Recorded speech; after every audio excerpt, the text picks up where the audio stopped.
Welcome, friends. I'm so glad you're here.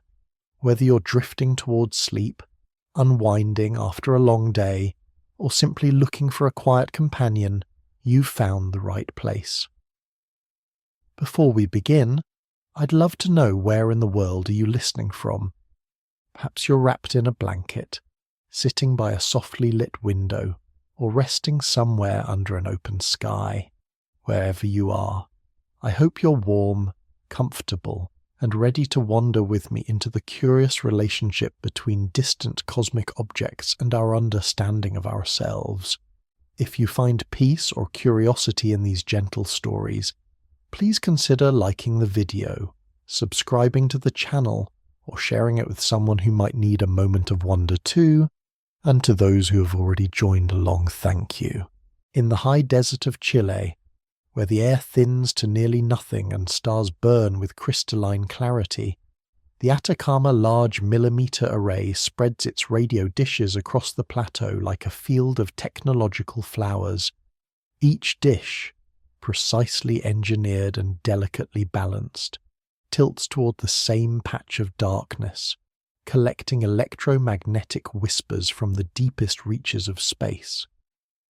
The astronomers who conceived this constellation of metal and silicon intended to peer into the universe's most distant corners, to capture photons that began their journey when galaxies were young and stars burned with different chemistry. Yet tonight, as these mechanical listeners rotate on their silent bearings, they perform an unexpected function that their creators never quite anticipated. They become mirrors. Every photon that strikes their parabolic surfaces carries information not just about distant quasars or forming stellar nurseries, but about something far more intimate and strange. These ancient signals illuminate the particular moment in cosmic history when a small, unremarkable rocky planet circling an ordinary yellow star developed the extraordinary capacity for wonder. The electromagnetic radiation streaming from sources billions of light-years away reveals the brief, improbable flicker of consciousness that has emerged in one tiny corner of an otherwise indifferent cosmos. The radio waves washing over Earth tonight left their sources when trilobites still dominated the ocean floors, their compound eyes reflecting sunlight that fell on continents, arranged in configurations that would seem utterly alien to modern geography. Pangaea had not yet dreamed of breaking apart. The first forests had not yet imagined themselves into existence. Yet these patient signals, travelling at the speed of light through the vacuum of space, find their destination in receivers built by creatures who carry within their cells the genetic echoes of those same ancient trilobites. The universe, it appears, has developed a curious and roundabout way of examining itself. This is the first great irony that settles over the radio telescope array like desert dust catching starlight. For 4.5 billion years, Earth spun through the cosmic darkness in perfect anonymity, its surface recording the patient accumulation of geological time, its atmosphere slowly transforming from a toxic brew of methane and ammonia to the oxygen-rich envelope that would eventually support complex life. During all those eons, the universe continued its expansion. Stars formed and died, galaxies collided and merged, black holes consumed matter and warped space-time around themselves. Yet none of these cosmic dramas had witnesses. The universe remained mysterious not because its processes were hidden, but because it had not yet produced observers sophisticated enough to recognize mystery as a category of experience.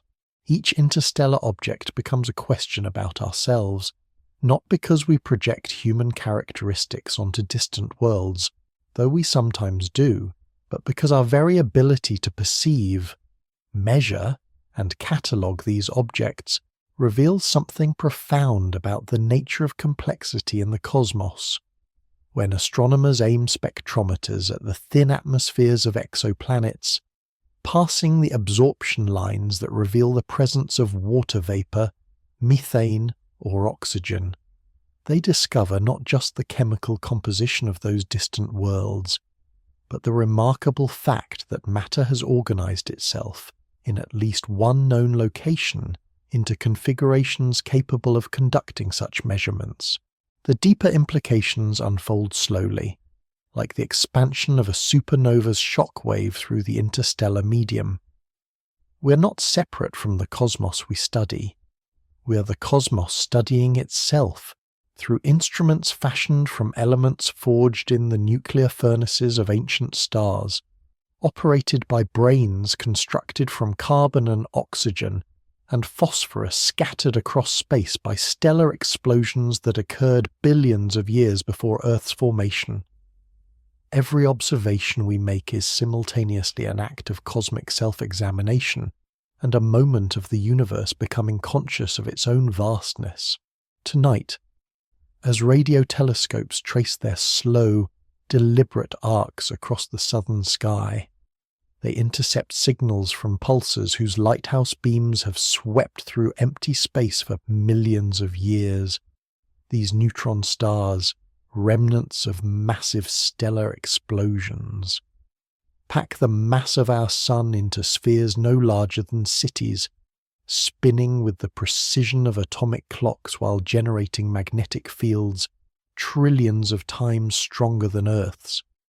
Their repetitive pulses wash over planets and moons and asteroids, over clouds of interstellar gas and the dark matter that comprises most of the universe's mass, finding no audience, no recognition, no wonder at their exotic physics. Only now, in this recent moment of cosmic history, do these signals encounter receivers capable of not just detecting them, but marveling at what they represent. Only now do they become questions about the nature of matter under conditions so extreme that they transform our understanding of what matter can become. The pulsars have been broadcasting their precise timing signals across the galaxy for eons, but they required the emergence of consciousness to transform from mere electromagnetic radiation into objects of scientific curiosity and philosophical contemplation. The second irony emerges as the night deepens and more stars become visible overhead. We have spent centuries developing increasingly sophisticated instruments to peer deeper into space and further back in time, seeking to understand our cosmic origins and our place in the universe's grand narrative. Yet every discovery we make about distant objects and ancient events serves primarily to illuminate the extraordinary improbability of our own existence. Each exoplanet we catalogue reminds us how rare and precious Earth's particular combination of size, orbital distance, magnetic field, and atmospheric composition might be. Each galaxy we observe teaches us about the delicate balance of forces required to create stable stellar systems capable of supporting planets where chemistry can evolve toward complexity. The radio dishes continue their patient rotation, gathering whispers from the cosmic microwave background radiation that permeates all of space, the afterglow of the Big Bang itself, stretched and cooled by 13.5 billion years of universal expansion. This faint signal carries within its tiny temperature fluctuations the seeds of all structure that would later emerge the first stars, the first heavy elements, the first planets capable of supporting the chemistry of life. Yet this primordial radiation waited nearly 14 billion years to encounter devices capable of detecting its subtle patterns and decoding the story it tells about the universe's earliest moments. In the pre-dawn hours, when the Milky Way stretches overhead in all its dusty, star-rich glory, the questions multiply like photons streaming from distant suns. How did the universe's simplest elements, hydrogen and helium, forged in the first few minutes after the Big Bang, eventually give rise to creatures capable of measuring their own cosmic insignificance? How did gravity and nuclear fusion and stellar nucleosynthesis conspire to create not just stars and planets and the heavy elements necessary for rocky worlds, but observers capable of understanding gravity and nuclear fusion and stellar nucleosynthesis? Each interstellar object we study becomes a mirror because we are asking, fundamentally, how the cosmos managed to become aware of itself. Every distant galaxy, every wandering comet, every dying star serves as both subject and reflection, offering data about conditions elsewhere in space and time, while simultaneously illuminating the remarkable fact that such data can be gathered, processed, contemplated, and shared with others who possess the capacity for wonder. The universe has become conscious of itself, if only in this small, temporary, and geographically limited way.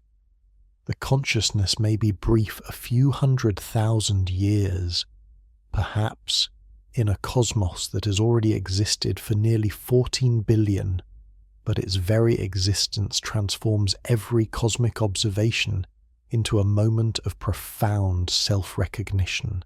In the morning light, when dew still clings to grass and the radio telescopes have completed their nocturnal vigil, a different kind of cosmic messenger arrives without fanfare. Meteorites fall to Earth with the casual persistence of rain, most no larger than grains of sand, burning briefly in the upper atmosphere before settling into soil or ocean. Yet within these fragments of interplanetary debris lies a more intimate connection to deep time than any radio signal from distant galaxies.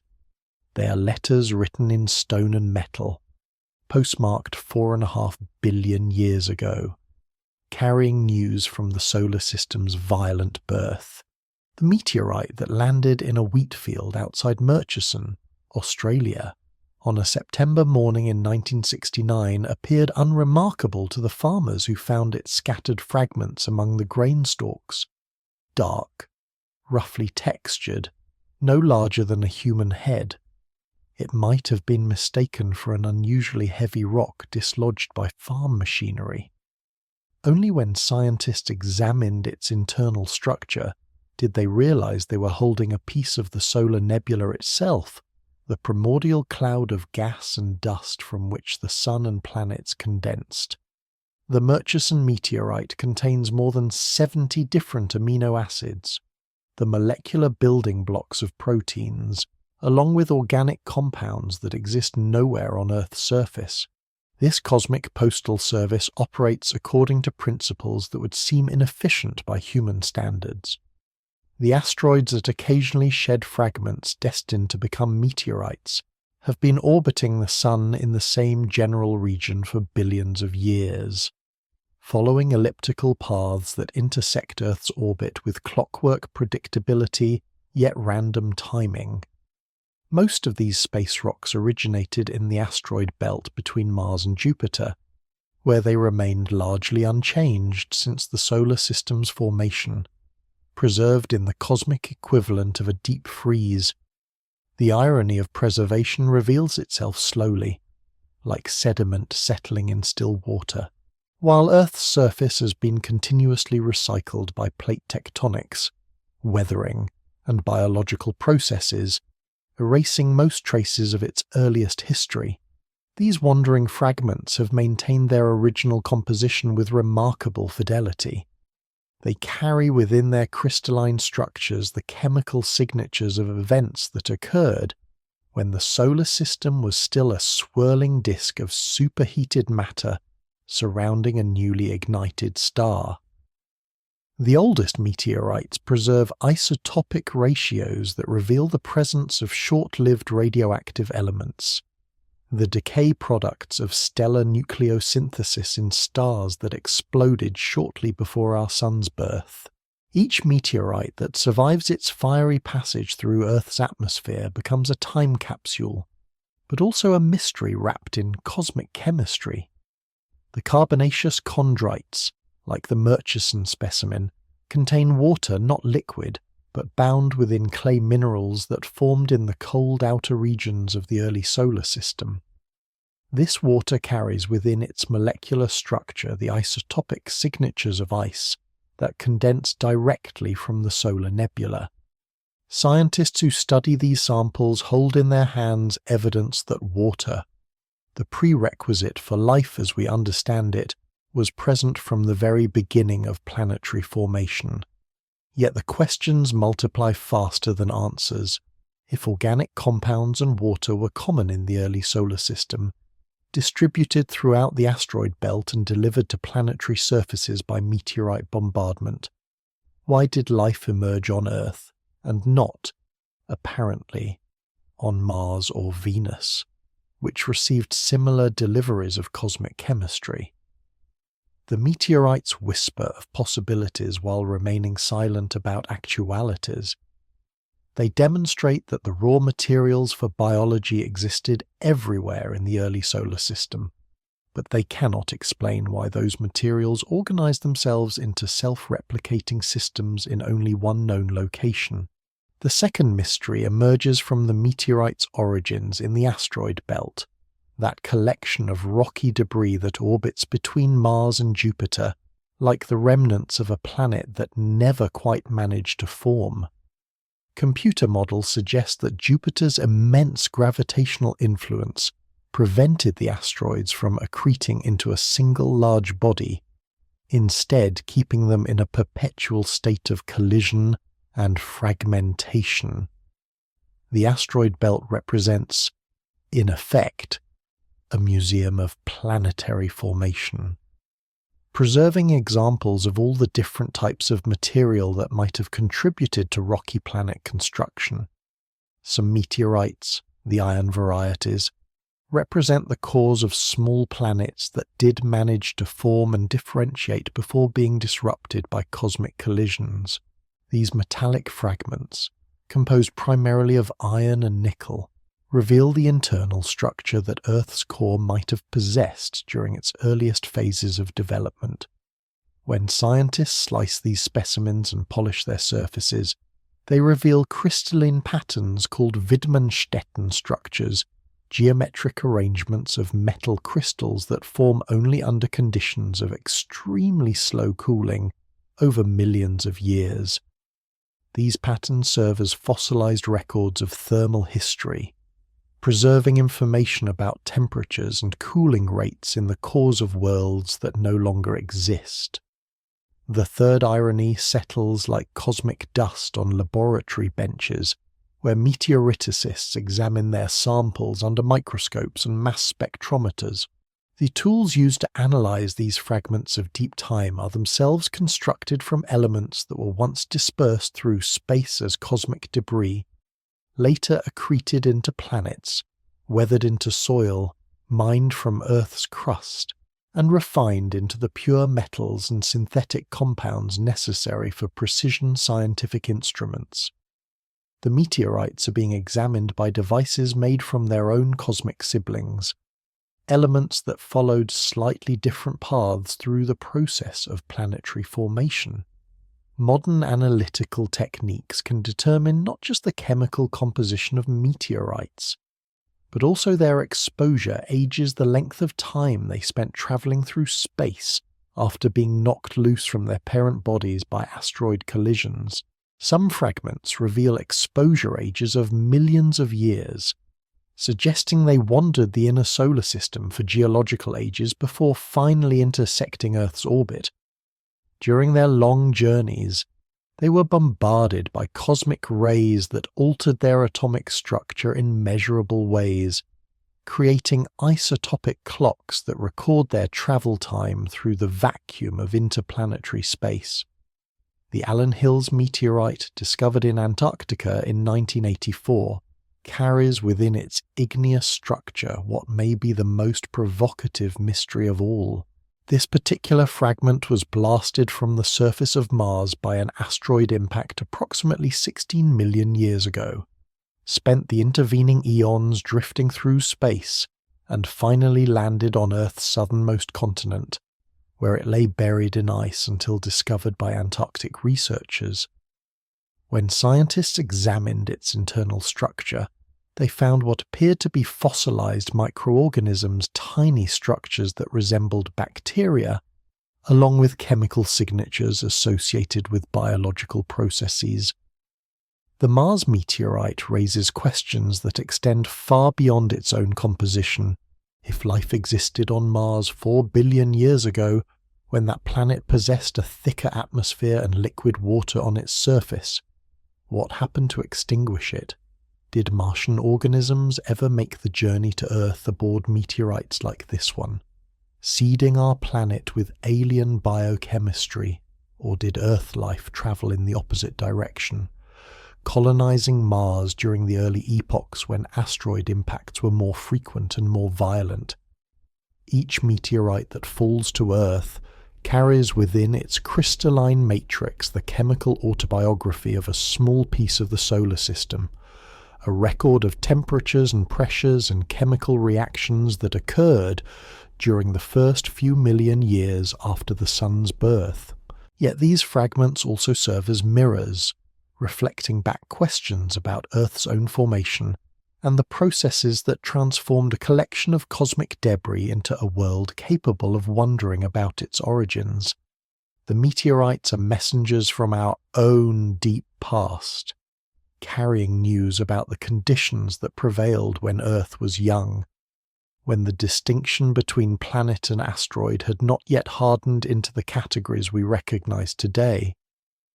In the quiet laboratories where these cosmic visitors are studied, scientists handle fragments of worlds that never achieved the size or gravitational influence necessary to clear their orbital neighborhoods of debris.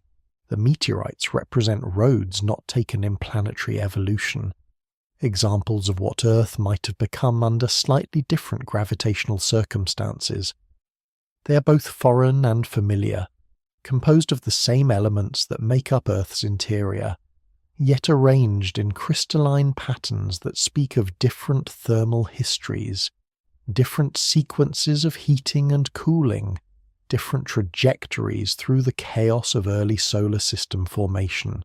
Above the evening horizon, the moon rises with the punctuality of geological time, its scarred face turning toward Earth in the same orientation it has maintained for billions of years.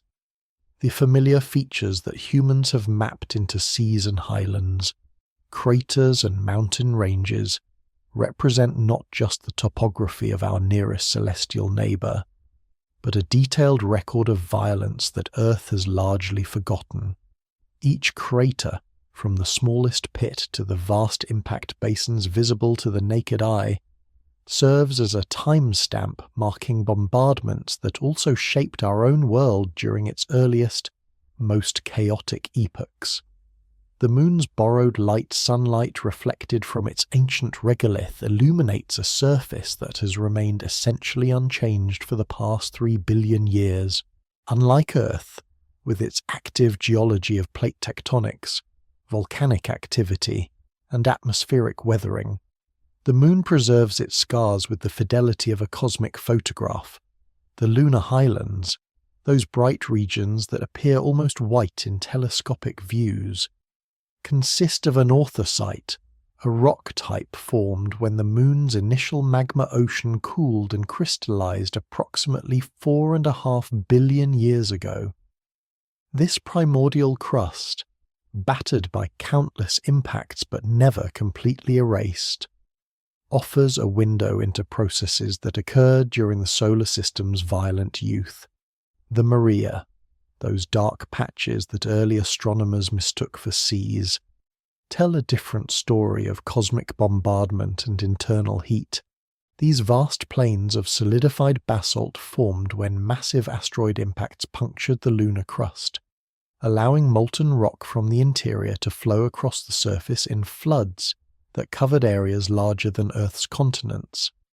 The largest of these impact basins, the South Pole Aitken Basin, stretches across nearly a quarter of the moon's circumference, representing one of the most catastrophic collision events preserved anywhere in the inner solar system.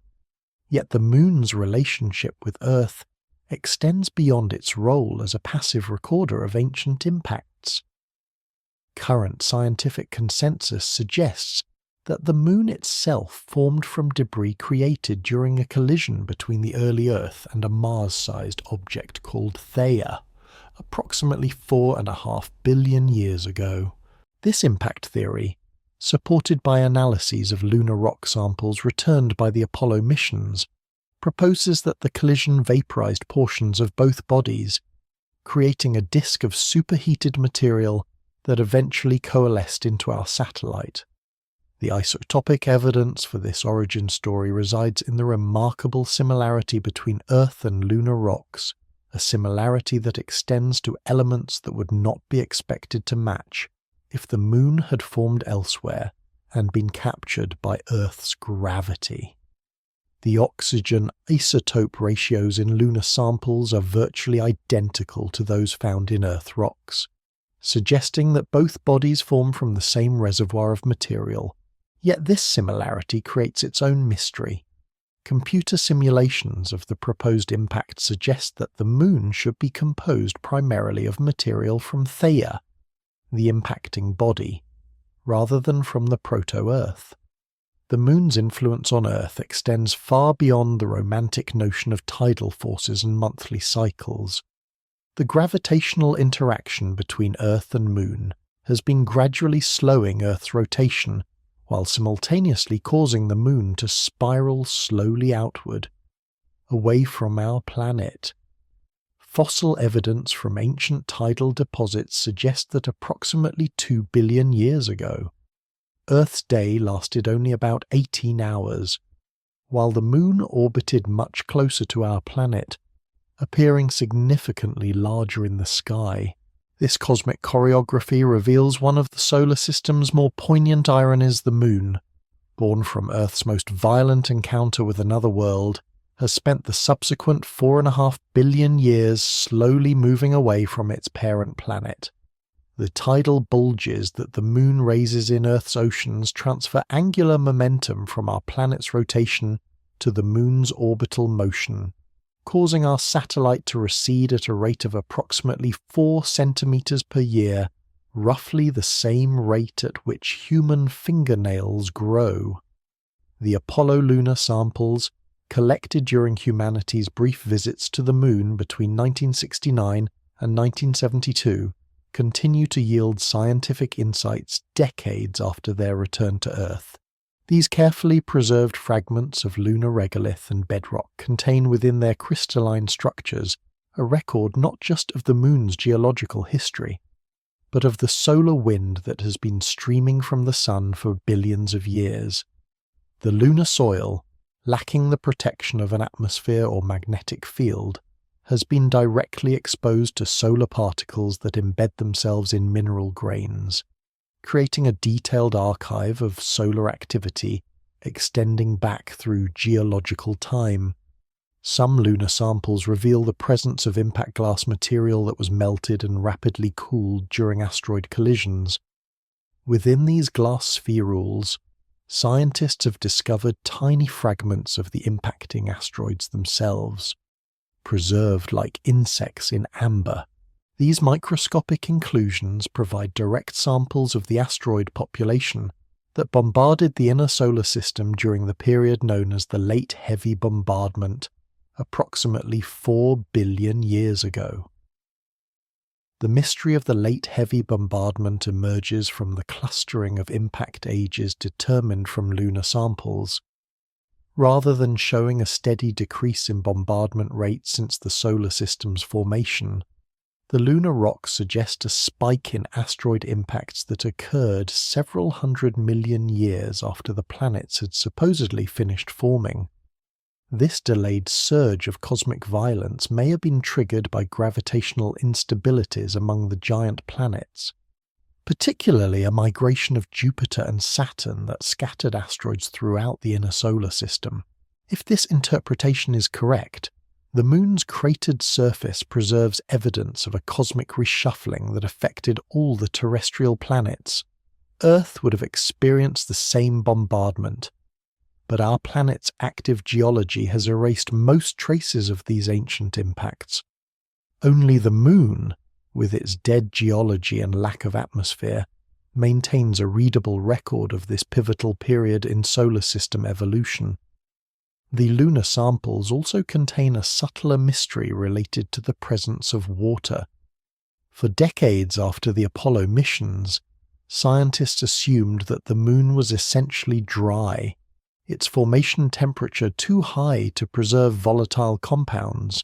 Yet recent analyses have revealed trace amounts of water bound within lunar minerals, water that appears to have been present during the Moon's formation rather than delivered later by comets or asteroids.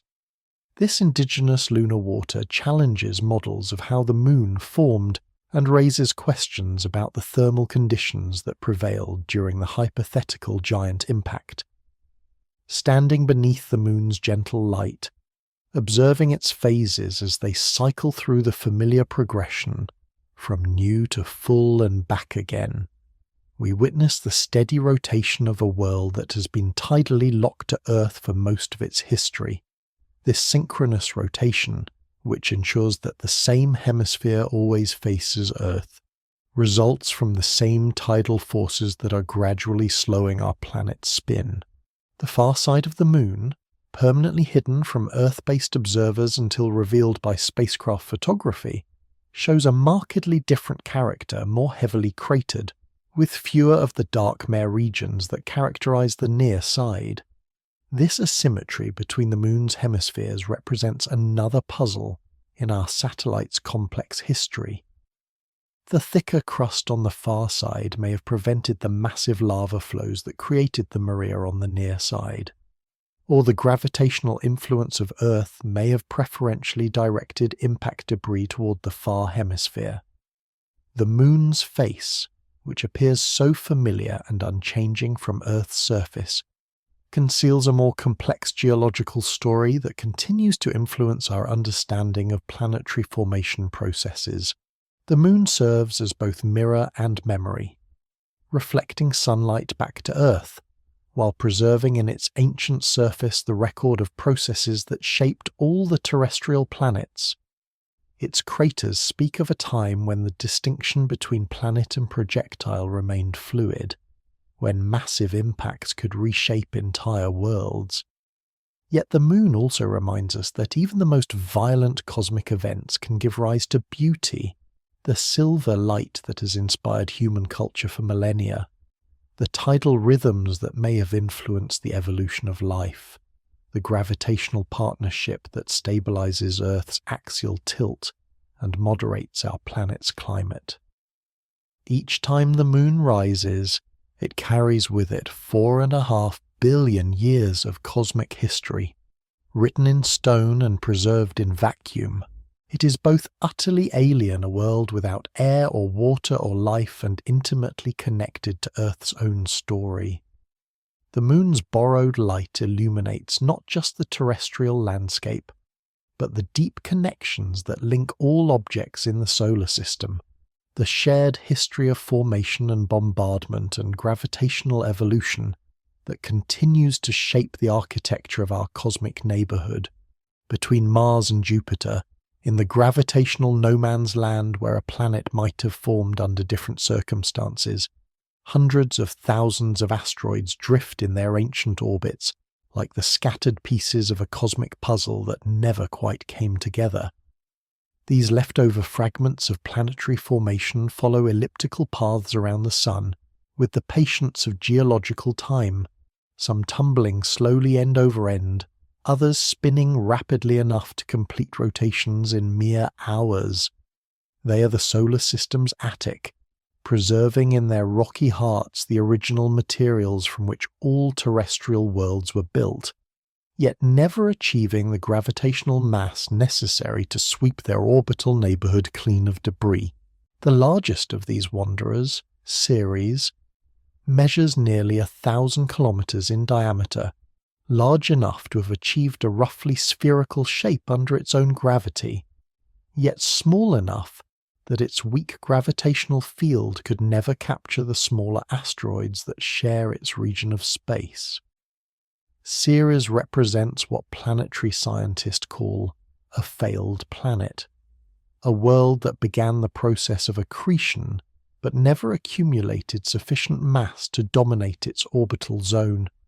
Its surface, mapped in remarkable detail by the Dawn spacecraft, reveals a landscape of ancient craters overlain by mysterious bright spots that may represent deposits of salt or ice, evidence that even these small worlds harbour complex chemistry in their interiors.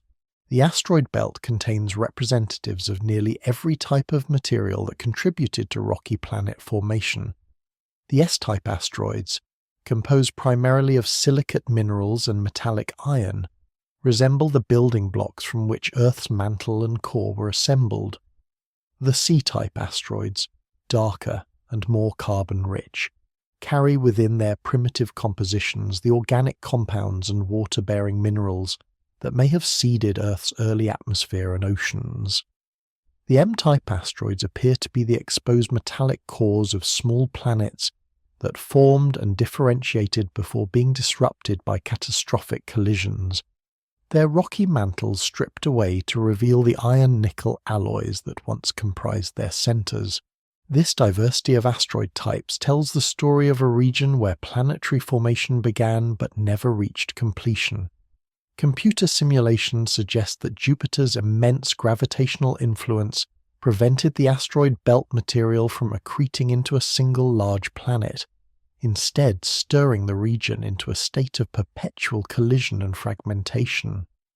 The asteroids that survive today represent both the winners and losers in this cosmic demolition derby, some large enough to maintain their integrity despite billions of years of impacts, others the shattered remnants of worlds that briefly achieved planetary status before being broken apart by their neighbours.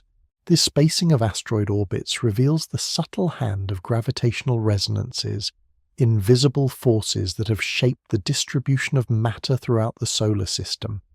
At certain distances from the Sun, where an asteroid's orbital period would be a simple fraction of Jupiter's 1/2, 1/3, 2/5, the belt shows conspicuous gaps known as Kirkwood gaps. Asteroids that wander into these resonant zones experience regular gravitational tugs from Jupiter that gradually pump up their orbital eccentricity until they either collide with planets or are ejected from the solar system entirely. The asteroid belt has been slowly emptying itself for billions of years, yet it still contains perhaps 1 million objects larger than a kilometre in diameter. Each asteroid carries within its composition and orbital characteristics a record of the conditions that prevailed during the solar system's formation. The asteroid Vesta, with its basaltic surface and differentiated interior, demonstrates that some asteroids grew large enough to melt and separate into core, mantle, and crust before cooling into their current state.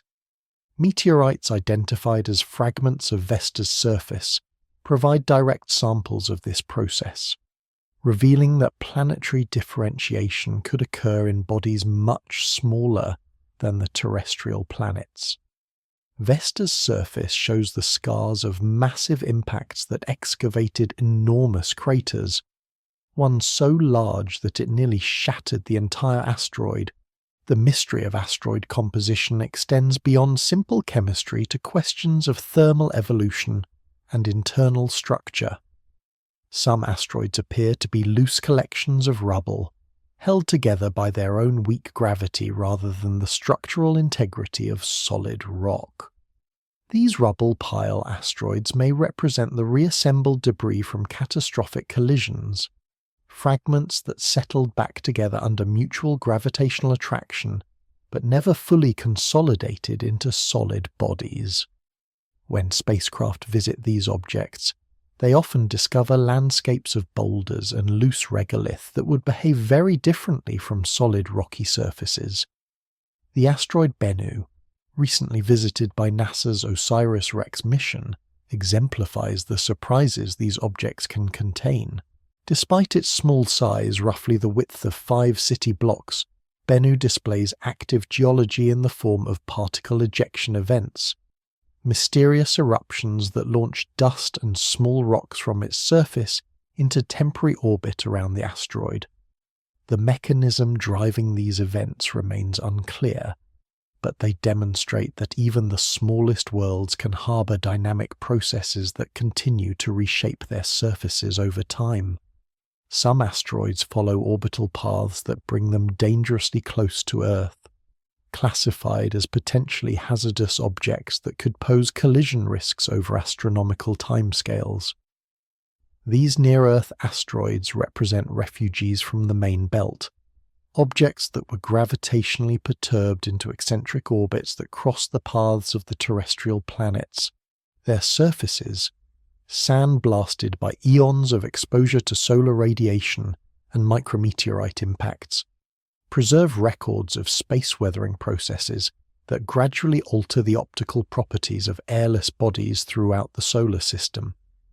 The irony of asteroids reveals itself in their role as both constructors and destroyers of worlds. The same objects that served as building blocks for planetary formation continue to pose impact threats to the worlds they helped create.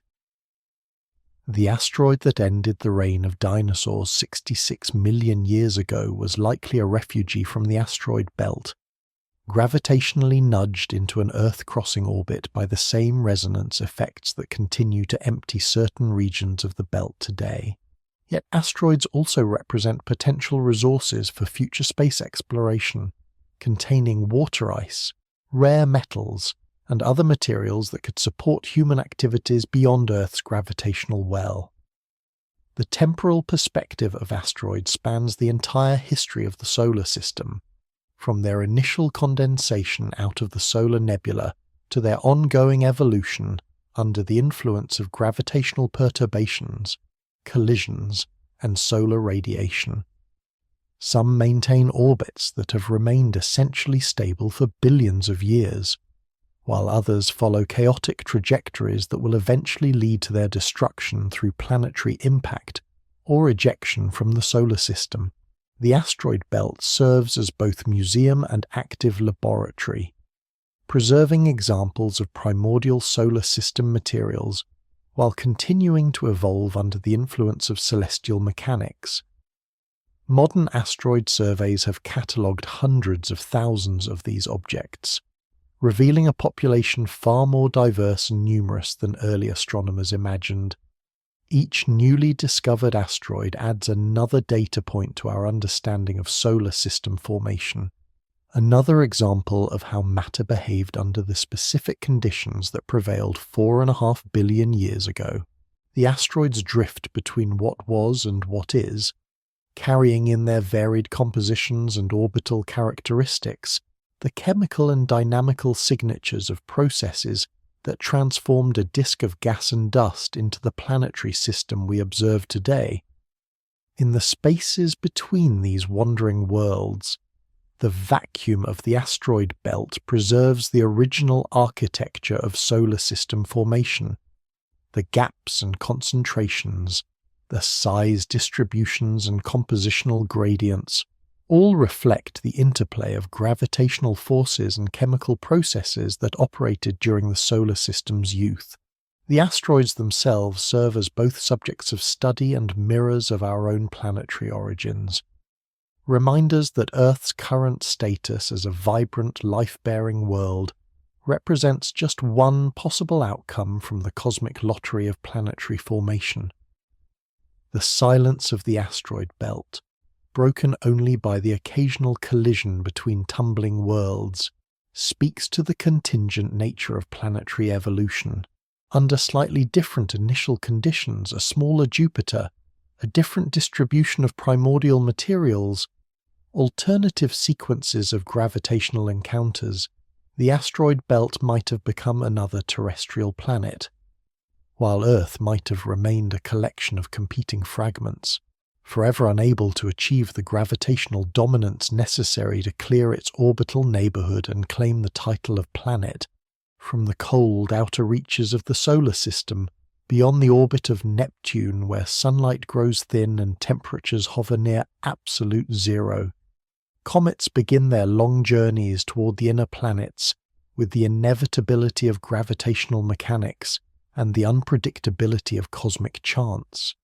These icy wanderers, composed of frozen water, carbon dioxide, methane, and ammonia mixed with rocky debris and organic compounds, carry within their pristine nuclei the chemical signatures of the solar nebula's outermost regions, materials that condensed directly from gas into solid form when the solar system was young and the sun had not yet achieved its current luminosity, the Kuiper Belt. That distant reservoir of cometary nuclei that extends from Neptune's orbit to perhaps twice that distance contains tens of thousands of objects large enough to be detected by Earth-based telescopes, and likely millions more too small to observe directly. These frozen worlds follow nearly circular orbits in the plane of the solar system, maintaining their original compositions with the fidelity of cosmic refrigeration. Among them, Pluto and its moon Charon represent the largest known examples of Kuiper Belt objects, worlds that achieve sufficient size to develop complex surface chemistry, yet never accumulated enough mass to clear their orbital neighborhoods of competing debris. Even farther from the Sun, the hypothetical Oort cloud extends its invisible influence across interstellar distances, a spherical shell of cometary nuclei that may contain trillions of objects left over from the solar system's formation. These distant wanderers follow orbits so elongated and slow that they spend most of their existence in the realm between stars, where temperatures approach the cosmic microwave background, and the sun appears as merely the brightest star in a field of stellar lights. Only when gravitational perturbations from passing stars or molecular clouds nudge these objects toward the inner solar system do they begin the transformations that reveal their true nature. The journey from the outer solar system toward the sun transforms these dirty snowballs into some of the most spectacular objects visible in Earth's sky. As a comet's nucleus approaches the inner solar system and solar heating begins to sublime its surface ices, it develops the characteristic coma, a tenuous atmosphere of gas and dust that can extend for hundreds of thousands of kilometers around the relatively tiny solid nucleus. The solar wind, that constant stream of charged particles flowing outward from the sun, shapes this material into the comet's distinctive tail, which always points away from the sun regardless of the comet's direction of motion.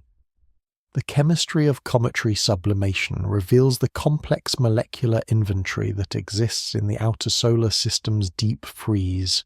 Spectroscopic analysis of cometary comas has detected water vapor, carbon monoxide, methanol, hydrogen cyanide, and dozens of other compounds that provide direct samples of materials present during the solar system's formation.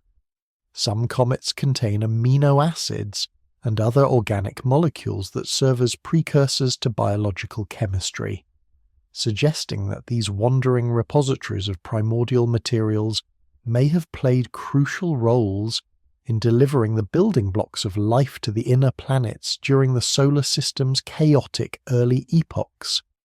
Comet nuclei themselves appear to be remarkably fragile structures, more akin to loosely consolidated dirt and ice than solid rocky bodies.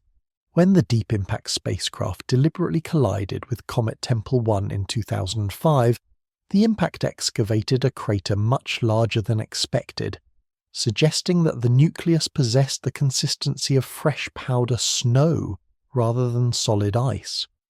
This low density indicates that comets retain significant void space within their structures, preserving the original conditions under which ice is condensed in the outer solar nebula. The orbital mechanics of long-period comets reveal the gravitational architecture that extends far beyond the visible boundaries of the solar system. These visitors from the Oort cloud follow extremely elongated ellipses that carry them from the realm of interstellar space to the immediate vicinity of the Sun and back again over periods measured in thousands or millions of years. Comet Hale-Bopp, which provided spectacular viewing for Earth-based observers in 1997, follows an orbit that takes approximately 2,500 years to complete, spending most of that time in the cold outer darkness where its nucleus remains dormant and invisible. The mystery of cometary composition extends beyond simple chemistry to questions about the timing and mechanisms of solar system formation. Different families of comets appear to preserve different chemical signatures, suggesting that they formed in distinct regions of the original solar nebula under varying conditions of temperature and pressure. The Jupiter family comets, which follow shorter orbital periods and remain relatively close to the Sun, show different compositional characteristics than the long-period comets arriving from the Oort cloud, indicating that these populations originated in different parts of the early solar system. Some comets carry within their ices isotopic ratios that differ significantly from those found in Earth's oceans, challenging simple models that propose comets as the primary source of our planet's water. The deuterium to hydrogen ratio in many comets exceeds that found in terrestrial water by factors of 2 or 3, suggesting that Earth's oceans may have been filled primarily by asteroids rather than comets, or that the delivery mechanisms were more complex than previously imagined. The fragmentation of comets provides dramatic demonstrations of how these primitive objects respond to solar heating and tidal forces. Comet Shoemaker-Levy 9, which broke apart during a close encounter with Jupiter and subsequently crashed into the giant planet in 1994, revealed that cometary nuclei can be disrupted by gravitational forces alone, without requiring direct collisions with other objects. The train of fragments that resulted from this tidal disruption created multiple impact sites on Jupiter's surface, each releasing energy equivalent to millions of hydrogen bombs. The elliptical memories that comets trace through the solar system connect the present epoch with the primordial conditions that prevailed during planetary formation. Each time a comet completes its orbit and returns to the inner solar system, it loses a portion of its volatile materials to sublimation, gradually depleting the ices that give it its characteristic appearance.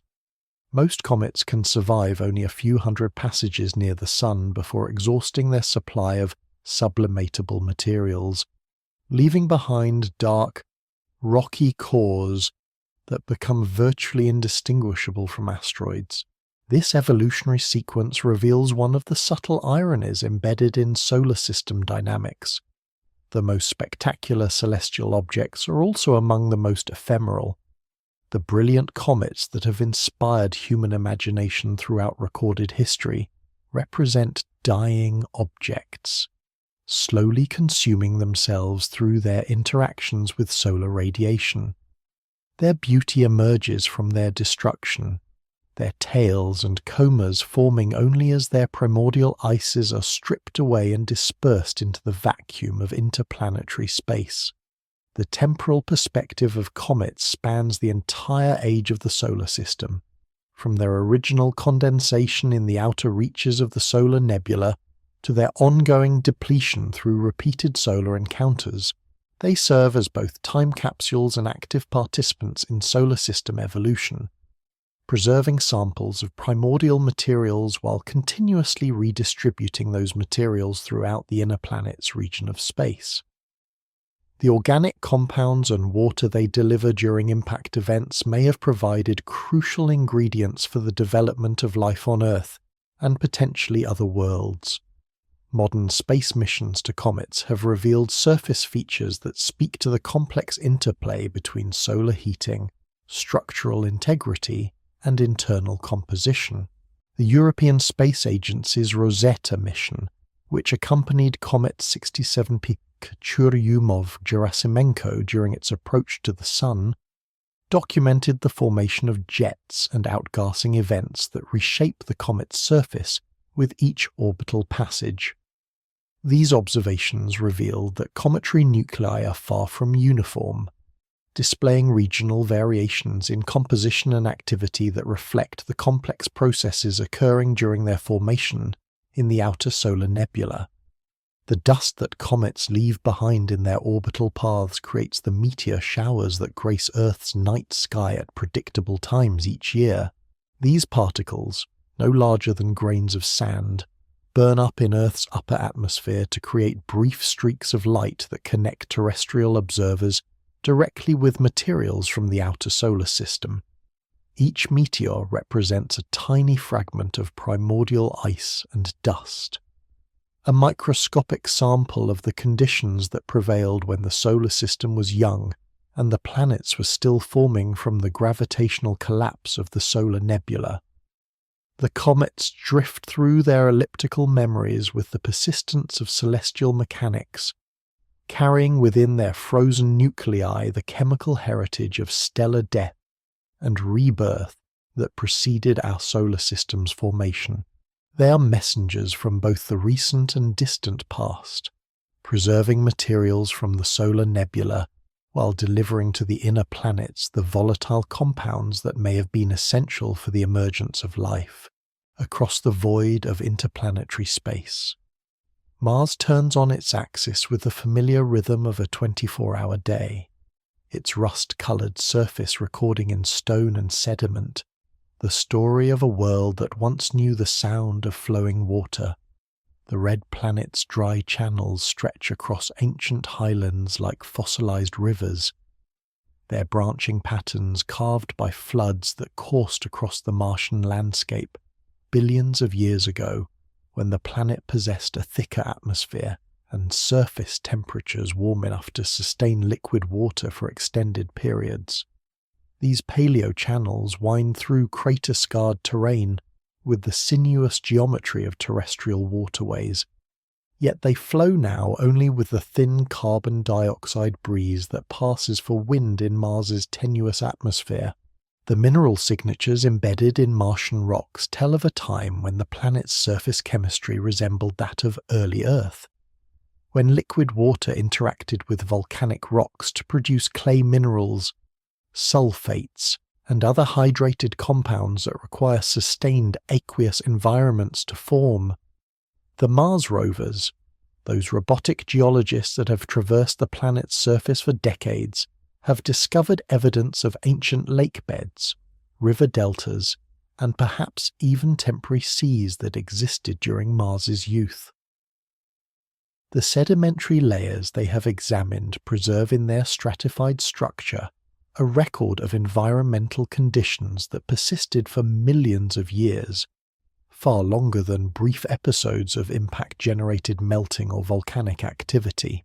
Yet Mars today presents a landscape of almost profound aridity, where the atmospheric pressure hovers near the triple point of water, that precise combination of temperature and pressure where liquid, solid, and gas phases can coexist in unstable equilibrium. During Martian summer in the planet's southern hemisphere, thin films of briny water may form temporarily on steep crater walls, only to evaporate or freeze within hours as surface conditions fluctuate across the narrow range where liquid water can exist. These ephemeral flows, if they represent genuine liquid water rather than dry granular avalanches, offer tantalizing glimpses of a world balanced on the edge of habitability. The disappearance of Mars's ancient oceans represents one of planetary science's most compelling mysteries, a case study in how worlds can undergo catastrophic climate transitions that transform their entire surface environments.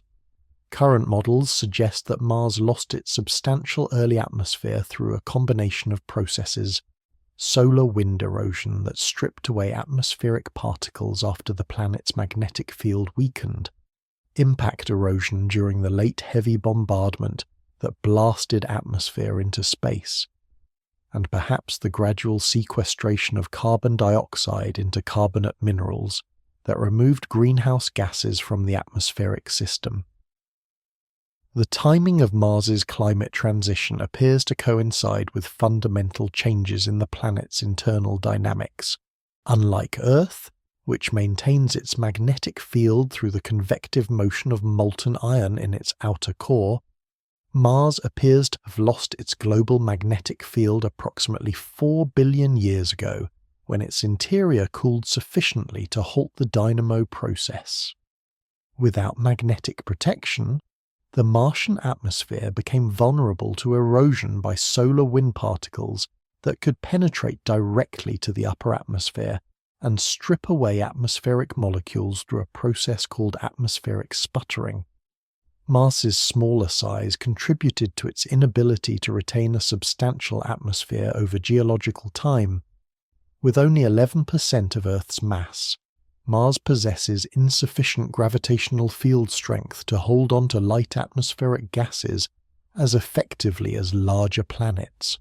The escape velocity from Mars's surface is only 5.03 kilometers per second, compared to Earth's 11.2 kilometers per second, meaning that atmospheric molecules need less kinetic energy to overcome the planet's gravitational pull and escape to interplanetary space. The polar ice caps of Mars preserve within their layered structure a detailed record of the planet's recent climate history, analogous to the ice cores that reveal Earth's paleoclimate through analysis of trapped atmospheric gases and dust particles. The Martian ice caps consist primarily of frozen carbon dioxide during winter months, with underlying deposits of water ice that may represent reservoirs accumulated over millions of years. The thickness and composition of these polar deposits vary with orbital cycles that alter the planet's solar energy distribution over timescales of tens of thousands of years. Mars's eccentric orbit produces more extreme seasonal variations than Earth experiences, with the southern hemisphere receiving significantly more solar energy during its summer months when the planet reaches its closest approach to the Sun. This orbital configuration may trigger periodic climate instabilities that temporarily release carbon dioxide from polar deposits, thickening the atmosphere and potentially allowing liquid water to exist on the surface for brief geological periods. Computer models suggest that Mars may undergo cyclical episodes of atmospheric thickening and thinning driven by these orbital variations. The search for signs of ancient or present life on Mars has focused primarily on environments where liquid water persisted for extended periods, based on the assumption that life as we understand it requires aqueous chemistry to maintain metabolic processes.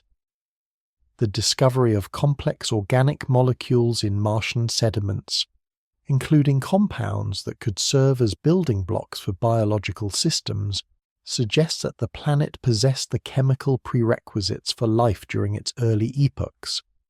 Yet the detection of organic compounds alone cannot distinguish between biological and purely chemical synthesis pathways. Some of Mars's most intriguing features appear to be relatively young by geological standards, suggesting that the planet may retain more internal activity than previously assumed. The massive volcano Olympus Mons, rising nearly 3 times higher than Mount Everest, shows evidence of volcanic activity within the past few million years, recent by planetary standards, though far predating human civilization. The continued volcanism implies that Mars's interior has not completely solidified, that radioactive decay and perhaps gravitational heating continue to drive geological processes in the planet's deep interior. The methane detections in Mars's thin atmosphere present another puzzle that connects the planet's current state with its potential for harboring life. Methane molecules have a relatively short lifetime in the Martian atmosphere before being destroyed by solar ultraviolet radiation, meaning that any methane present today must have been produced or released recently. The source of this methane remains controversial, with proposed explanations ranging from purely geological processes like serpentinization of olivine minerals to possible biological production by subsurface microorganisms, Mars's two small moons, Phobos and Deimos, orbit so close to the planet that they complete multiple revolutions each Martian day, appearing to rise in the west and set in the east as viewed from the planet's surface.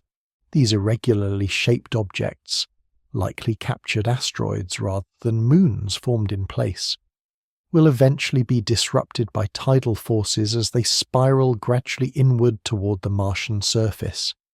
Phobos, the larger and closer of the two moons, is predicted to break apart and form a ring system around Mars within approximately 50 million years. The dust storms that periodically engulf Mars's entire surface demonstrate the planet's capacity for dramatic atmospheric dynamics despite its thin air.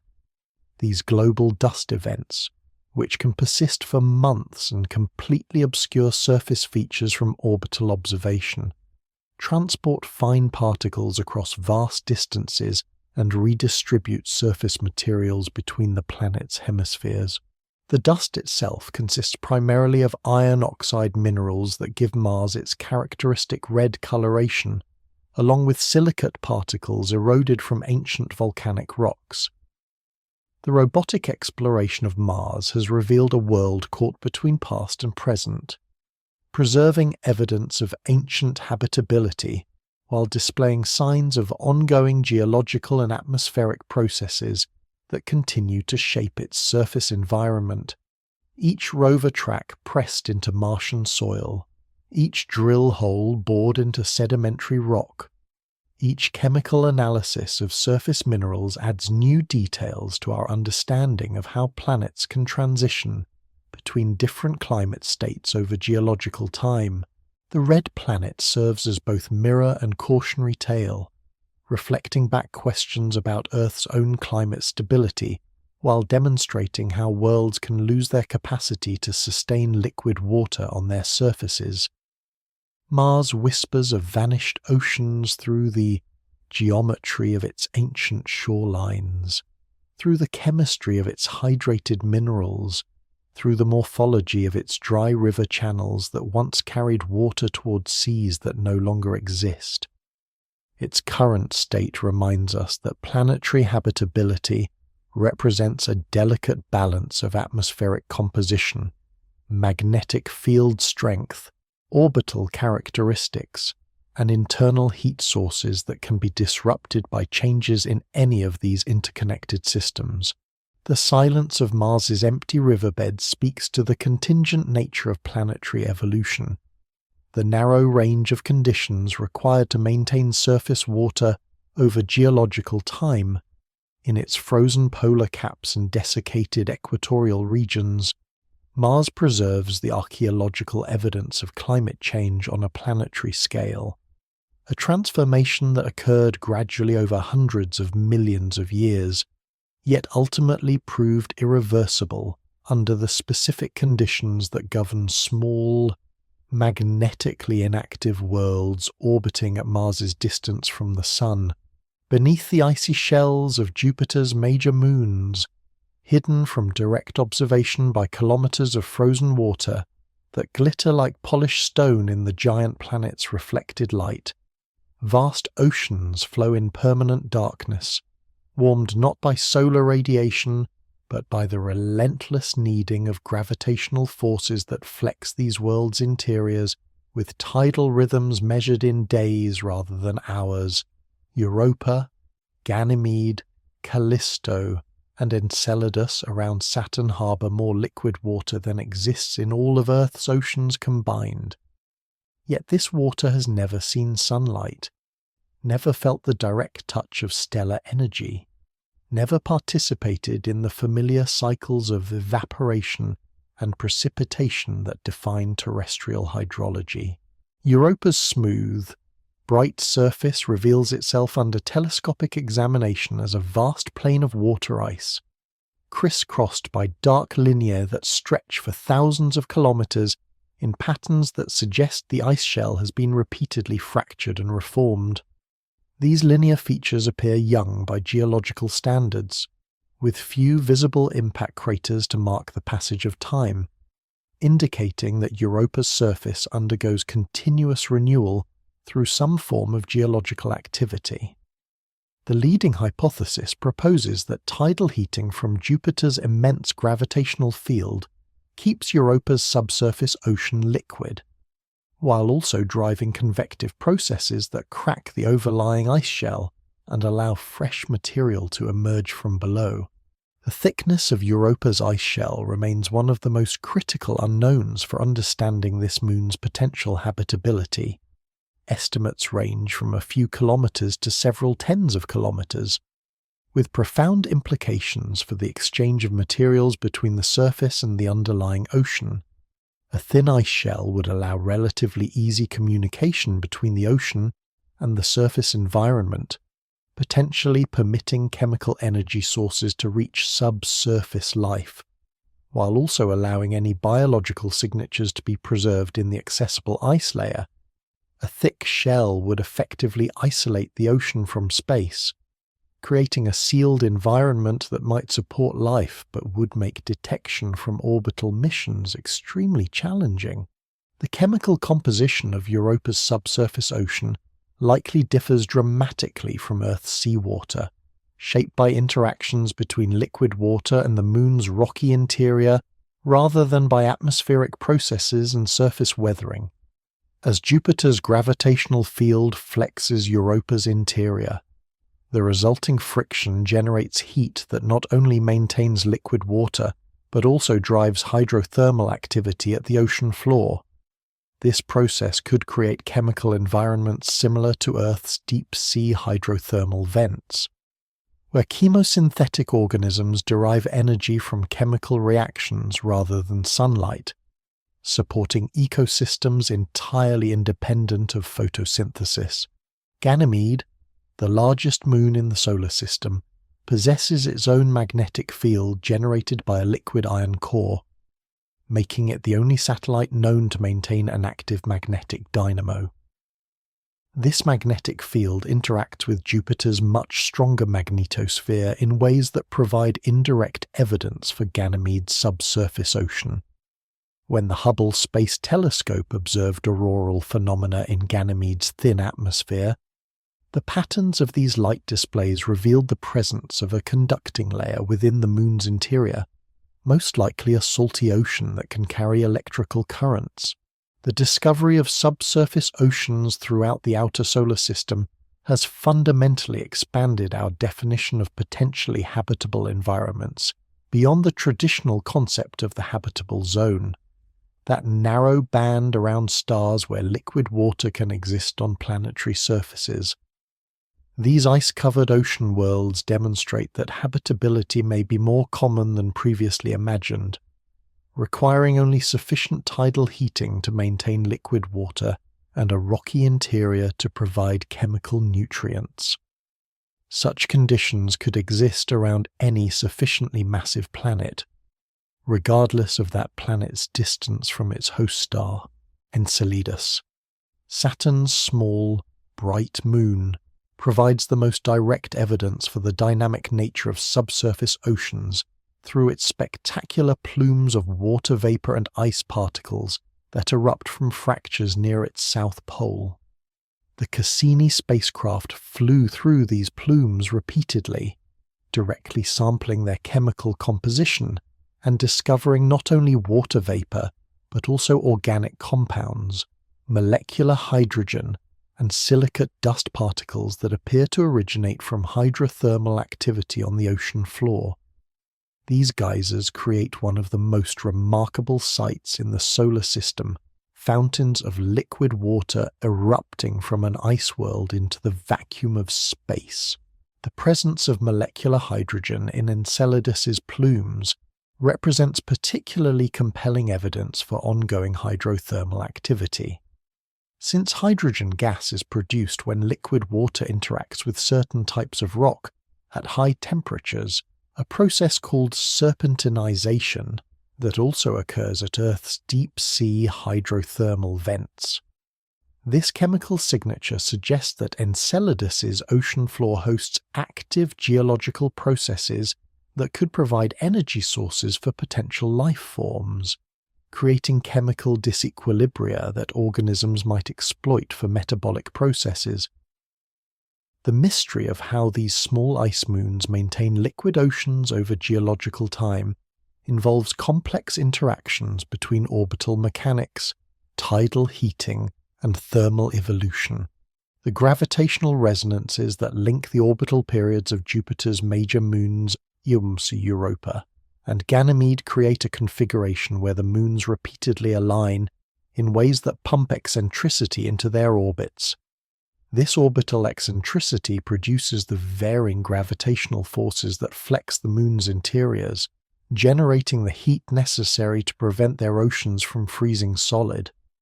Yet the same tidal forces that maintain these subsurface oceans also drive long-term evolutionary changes that may eventually eliminate the conditions necessary for liquid water. As tidal heating dissipates orbital energy, the moons gradually migrate outward from their parent planets, potentially escaping the gravitational resonances that maintain their orbital eccentricities. Computer models suggest that these ocean worlds may represent temporary phases in the evolution of planetary satellite systems, habitable for hundreds of millions or billions of years before cooling into frozen geologically inactive ice balls. The search for life in subsurface oceans faces unique challenges that differ fundamentally from the exploration of Mars or other terrestrial worlds. Any organisms living in these hidden seas would have evolved in complete isolation from solar energy, deriving their metabolism from chemical energy sources or perhaps from the heat generated by radioactive decay in rocky cores. These ecosystems might resemble Earth's deep subsurface biosphere more than familiar surface environments, harboring life forms adapted to high pressure, eternal darkness, and chemical energy sources. The ice shells that cap these subsurface oceans may themselves harbor distinct ecosystems adapted to the unique conditions that exist at the interface between liquid water and solid ice. On Earth, a diverse community of microorganisms thrives within sea ice, and similar communities might exist within the ice shells of Europa or Enceladus. These ice-dwelling organisms would have access to both the chemical nutrients from the underlying ocean and any radiolytic products generated by Jupiter's or Saturn's intense radiation fields interacting with the ice. The exploration of these ocean worlds requires technological innovations that push the boundaries of current spacecraft capabilities. Proposed missions include ice-penetrating probes that could melt through Europa's ice shell to directly sample its subsurface ocean, and sophisticated orbital missions capable of analyzing the chemical composition of plume material ejected from Enceladus's geysers. These missions must also contend with the intense radiation environments that surround the giant planets, which can damage electronic systems and alter chemical signatures in ways that complicate the search for biological indicators. The temporal perspective of subsurface oceans spans potentially billions of years, with some of these hidden seas possibly maintaining liquid water since the early epochs of solar system formation. Unlike Earth's surface ocean, which has undergone dramatic changes in chemistry and temperature throughout geological history, the subsurface oceans of ice-covered moons may have remained relatively stable over vast timescales, providing continuous habitable environments that could have supported the long-term evolution of complex ecosystems. The concealed seas of the outer solar system represent some of the most promising targets in the search for life beyond Earth. Yet they also embody one of the most profound ironies in planetary science. The most potentially habitable worlds in our solar system may be those that appear most lifeless from the outside. These ice-covered moons hide their dynamic, watery interiors beneath frozen surfaces that show no obvious signs of the biological activity that might flourish in the darkness below. Each ice-covered ocean world expands our understanding of the conditions necessary for life, while simultaneously challenging our ability to detect that life from a distance. They conceal beneath miles of ice the very environments that might harbour the solar system's most sophisticated ecosystems. Protected from cosmic radiation and asteroid impacts, yet isolated from the energy sources and chemical cycles that drive life on Earth's surface. In their hidden depths, these moons may preserve not just liquid water, but entire biospheres that have evolved in complete independence from the terrestrial model of life. In the space around Saturn, suspended in the planet's equatorial plane like a vast celestial gramophone record, millions of ice particles orbit in perfect formation, each fragment following its own precise elliptical path, while contributing to the collective geometry that creates one of the solar system's most breathtaking spectacles. The rings of Saturn appear from Earth as solid structures, continuous bands of matter that seem as permanent as the planet itself. Yet they consist entirely of discrete objects, chunks of water ice ranging in size from microscopic dust grains to house-sized boulders, each one a tiny moon obeying the same gravitational laws that govern planets and stars. The ring particles maintain their organized structure through a delicate balance of gravitational forces, orbital mechanics, and electromagnetic interactions that operate on scales from individual collisions between ice chunks to the gravitational influence of Saturn's numerous moons. The major ring divisions, those apparent gaps that separate distinct ring regions, result from gravitational resonances with specific Saturnian satellites that periodically tug ring particles out of certain orbital zones. The Cassini division, the most prominent gap visible even through small telescopes, represents a region where ring particles would complete exactly 2 orbits for every 1 orbit of the Moon, mimas a resonance that gradually removes particles from this zone through repeated gravitational perturbations. Within the rings themselves, density waves propagate outward from resonance locations like ripples on a pond, creating spiral patterns that wind around Saturn with mathematical precision. These waves, first predicted by theoretical calculations and later confirmed by spacecraft observations, demonstrate how gravitational forces can organize matter into complex structures that persist for millions of years, despite the chaotic nature of individual particle collisions. The ring particles respond collectively to gravitational influences, creating emergent phenomena that arise from the interactions of countless individual objects following simple physical laws. The composition of Saturn's rings appears to be nearly pure water ice, with only trace amounts of rocky material or organic compounds to darken their surfaces. This chemical simplicity distinguishes Saturn's rings from the more diverse compositions found elsewhere in the solar system, and raises questions about their origin and evolution. The brightness of the ring particles suggests they are either very young by geological standards, or somehow maintain their pristine appearance, despite eons of bombardment by cosmic dust and charged particles that gradually darken exposed ice surfaces throughout the outer solar system. Current scientific consensus suggests that Saturn's rings may be surprisingly young, perhaps forming within the last 100 million years through the destruction of a large ice-rich moon that wandered too close to the planet and was torn apart by tidal forces. This relatively recent origin would explain the rings' bright appearance, and their temporary nature computer simulations indicate that the rings are gradually losing mass through various processes and may disappear entirely within another 100 million years.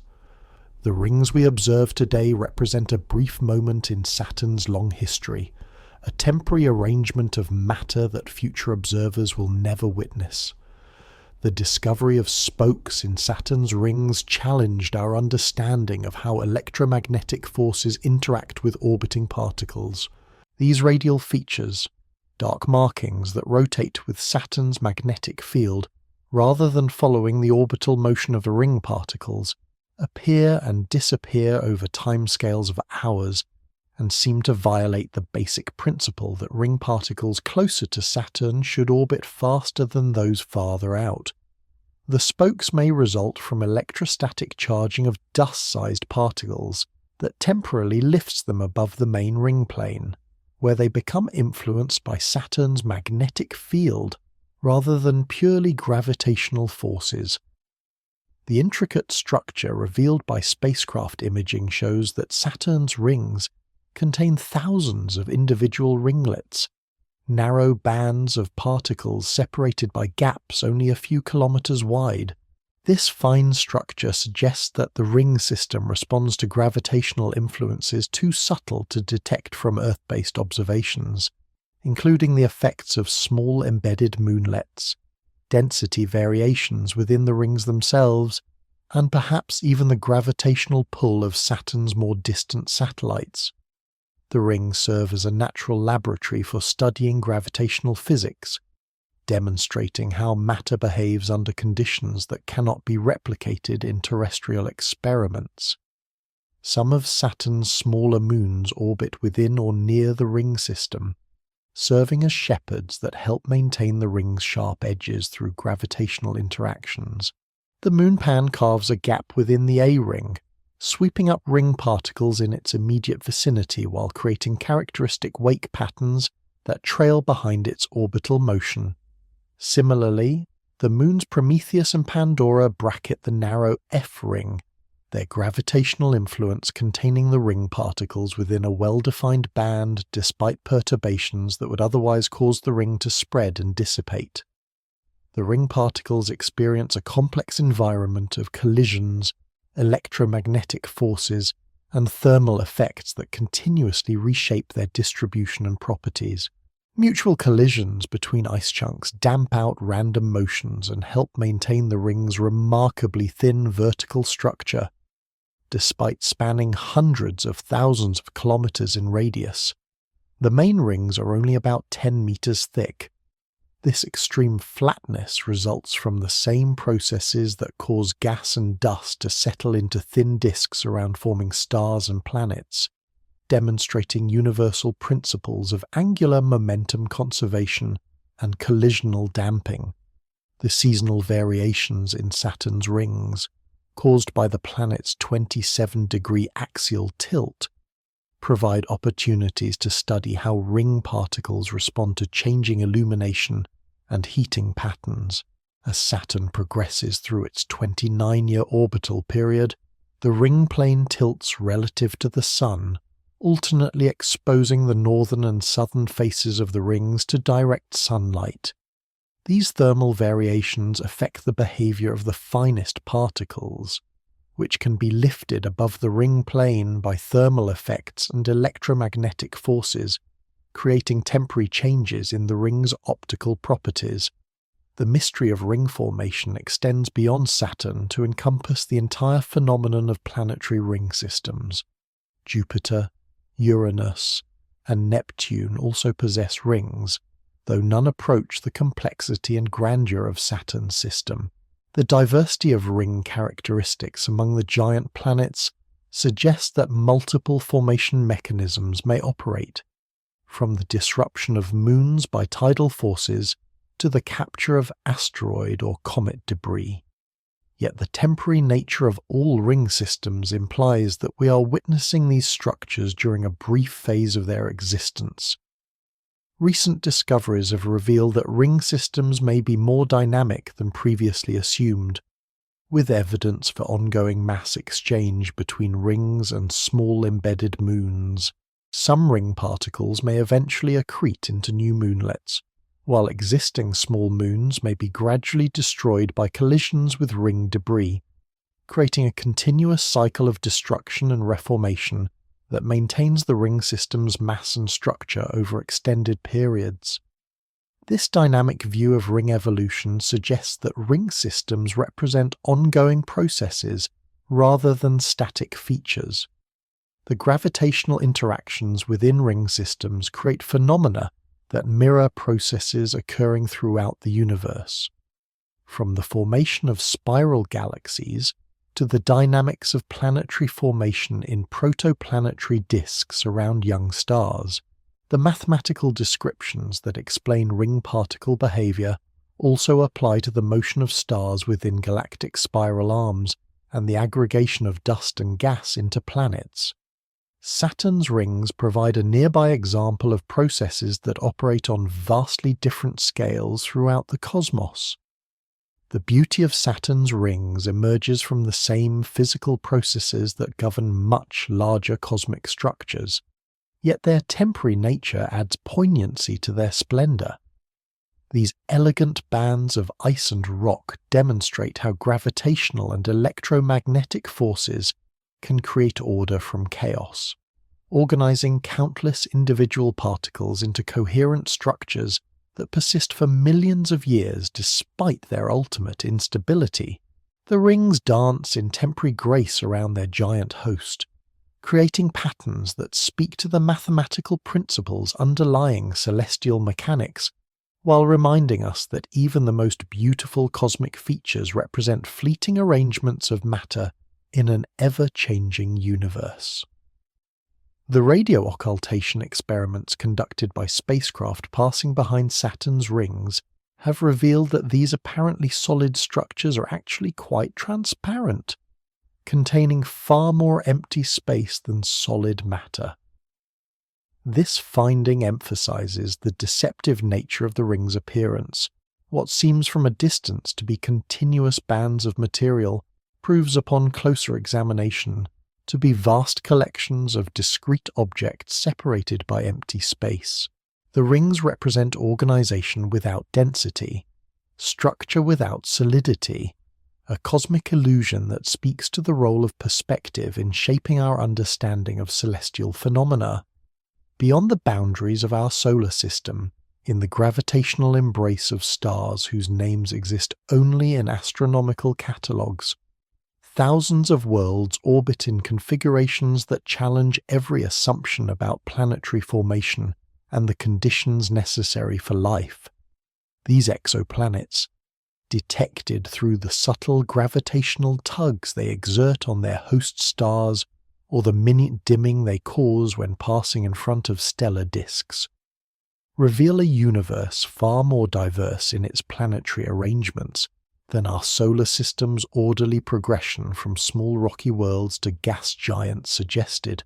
Each newly discovered exoplanet reshapes our understanding of how planets form, how they migrate through stellar systems, and how often the particular combination of circumstances that led to Earth's habitability might occur elsewhere in the galaxy.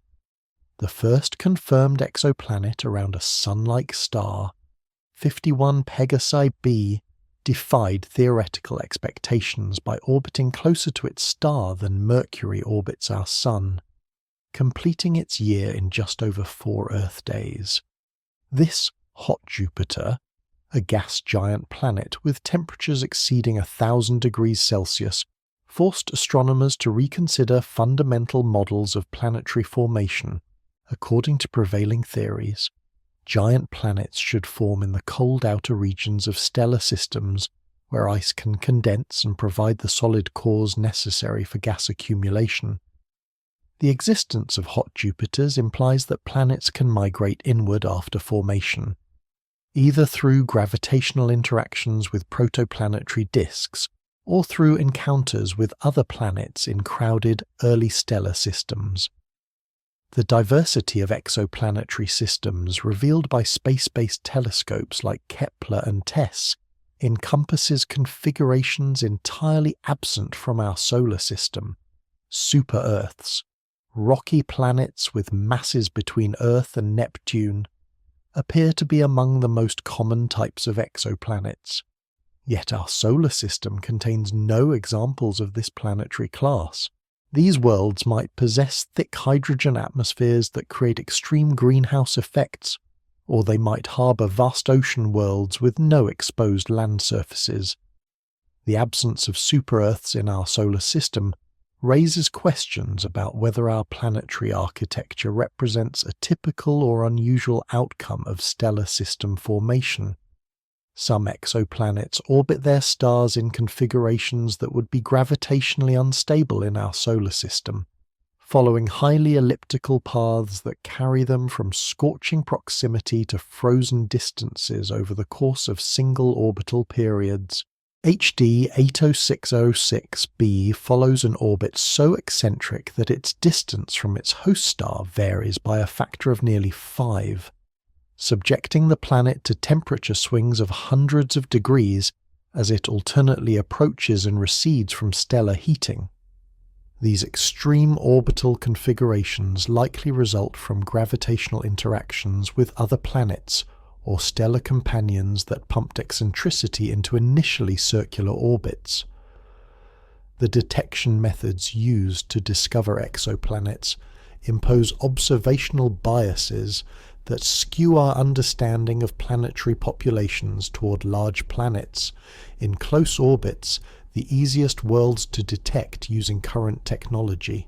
The transit method, which measures the slight dimming of starlight when a planet passes in front of its host star, favours the detection of large planets with short orbital periods. Similarly, the radial velocity method, which detects the gravitational wobble that planets induce in their host stars, is most sensitive to massive planets in close orbits.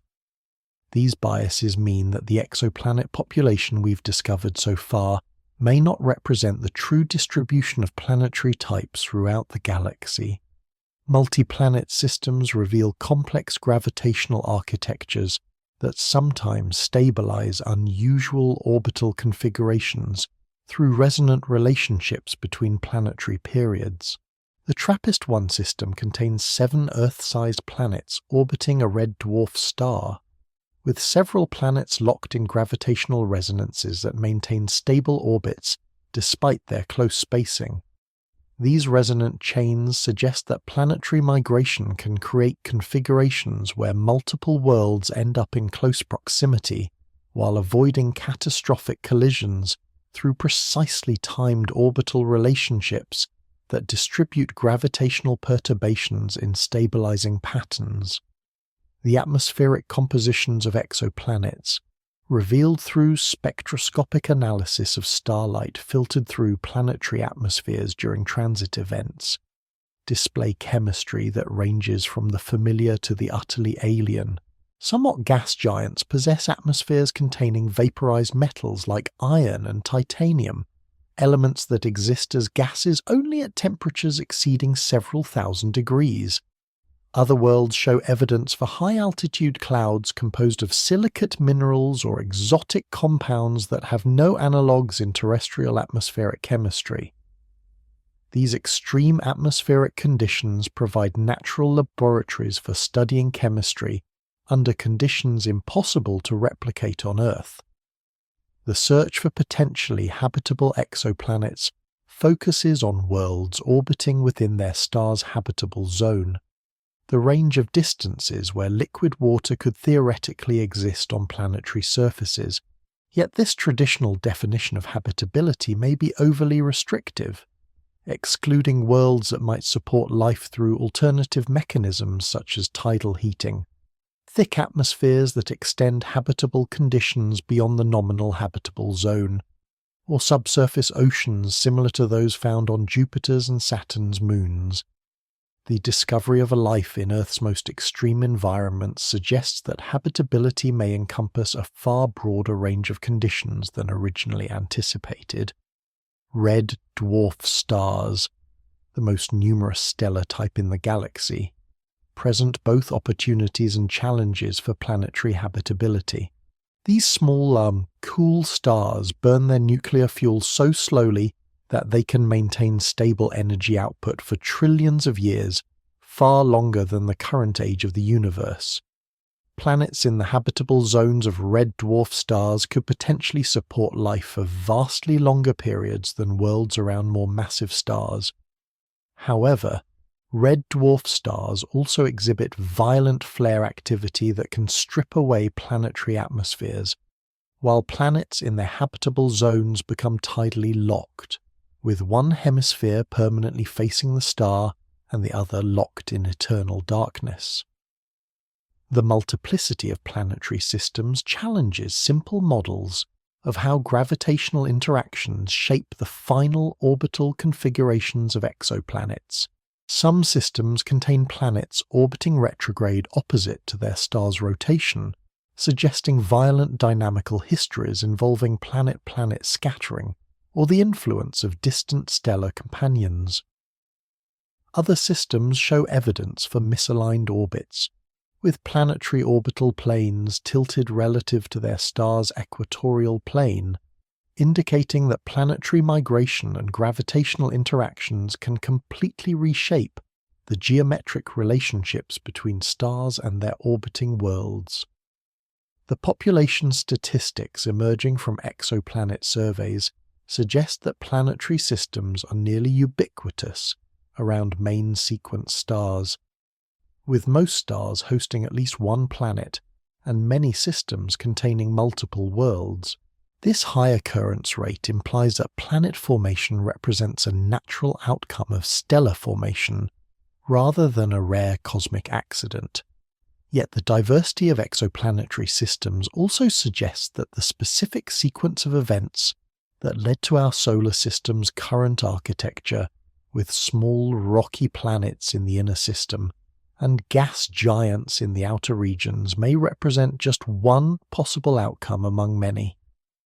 The atmospheric escape processes affecting exoplanets provide insights into how planetary atmospheres evolve over geological time, particularly for worlds orbiting close to their host stars. Some exoplanets lose atmospheric mass so rapidly that they leave behind comet-like tails of escaping gas that can be detected spectroscopically. These atmospheric loss processes may transform gas giants into rocky cores over time, creating a population of stripped planets that represent the remnants of worlds that once possessed thick atmospheric envelopes. The discovery of circumbinary planets, worlds orbiting both stars in binary stellar systems, demonstrates that planetary formation can occur even in gravitationally complex environments where two stars orbit each other. These planets experience double sunsets and complex seasonal variations as their host stars alternately eclipse each other and create varying patterns of stellar illumination. The existence of circumbinary planets expands the potential real estate for planet formation to include the majority of stellar systems, since most stars exist in multiple star systems rather than as isolated single stars. The characterization of exoplanet atmospheres through direct imaging and spectroscopy promises to reveal whether any worlds beyond our solar system possess chemical signatures associated with biological activity. The detection of oxygen, ozone, water vapor, and methane in exoplanet atmospheres could provide evidence for active ecosystems. Though distinguishing biological from purely geological sources of these compounds requires careful analysis of atmospheric chemistry and planetary context. The James Webb Space Telescope and future ground-based instruments may soon possess the sensitivity necessary to detect biosignature gases in the atmospheres of nearby potentially habitable exoplanets. Each exoplanet discovery adds another data point to our understanding of planetary formation, while simultaneously raising new questions about the processes that govern the emergence of worlds. The exoplanets multiply our questions about habitability, atmospheric evolution, and the frequency of life in the universe, while serving as cosmic laboratories where we can study planetary physics under conditions that span far beyond the range of environments present in our solar system. They remind us that our solar system represents just one example of how gravitational collapse, accretion, and dynamical evolution can organize matter into planetary systems, and that the universe contains countless other arrangements of worlds orbiting distant suns. in the constellation of Orion, where winter starlight reveals to the naked eye the fuzzy patch of the great nebula. Vast clouds of gas and dust collapse under their own gravity, with the inexorable patience of cosmic time, transforming from tenuous wisps of interstellar matter into the dense, hot cores that will ignite nuclear fusion and shine as stars for millions or billions of years. These stellar nurseries, scattered throughout the galaxy's spiral arms, represent the universe's primary mechanism for recycling matter from one generation of stars to the next, taking the heavy elements forged in the cores of dying giants and incorporating them into new stellar systems where those elements might eventually find their way into rocky planets and perhaps into the complex chemistry of life. The Eagle Nebula's famous pillars of creation, those towering columns of dense gas and dust that stretch across light years of space, demonstrate how star formation operates through the gravitational amplification of tiny density fluctuations in the interstellar medium. These pillars, sculpted by radiation pressure from nearby massive stars, contain within their dark cores the condensing matter that will become tomorrow's stellar systems. The process unfolds over millions of years, too slowly for human perception, yet fast enough that we can observe stellar nurseries in various stages of collapse and ignition throughout our galaxy and beyond. Within these collapsing clouds, the fundamental physics of gravity and thermodynamics conspire to create conditions that eventually lead to nuclear fusion. The process that powers stars and creates the heavy elements necessary for planetary formation, as a portion of the nebula contracts under its own gravitational attraction, conservation of angular momentum causes it to spin faster, while gravitational potential energy converts to heat, raising the temperature of the contracting gas. When the core temperature reaches approximately 10 million degrees Celsius, hydrogen nuclei possess sufficient kinetic energy to overcome their mutual electromagnetic repulsion and fuse into helium, releasing the energy that will power the star throughout its main sequence lifetime. The mass of the initial gas cloud determines not only how long the resulting star will shine, but also what types of heavy elements it will produce during its lifetime and death. Stars with masses similar to our Sun will burn steadily for approximately 10 billion years, gradually fusing hydrogen into helium in their cores before eventually exhausting their nuclear fuel and dying as white dwarf stars. More massive stars burn through their nuclear fuel much more rapidly, living for only millions of years but achieving core temperatures and pressures high enough to forge elements heavier than iron through successive fusion processes that build increasingly complex atomic nuclei. The stellar formation process creates not just individual stars but entire systems of gravitationally bound objects.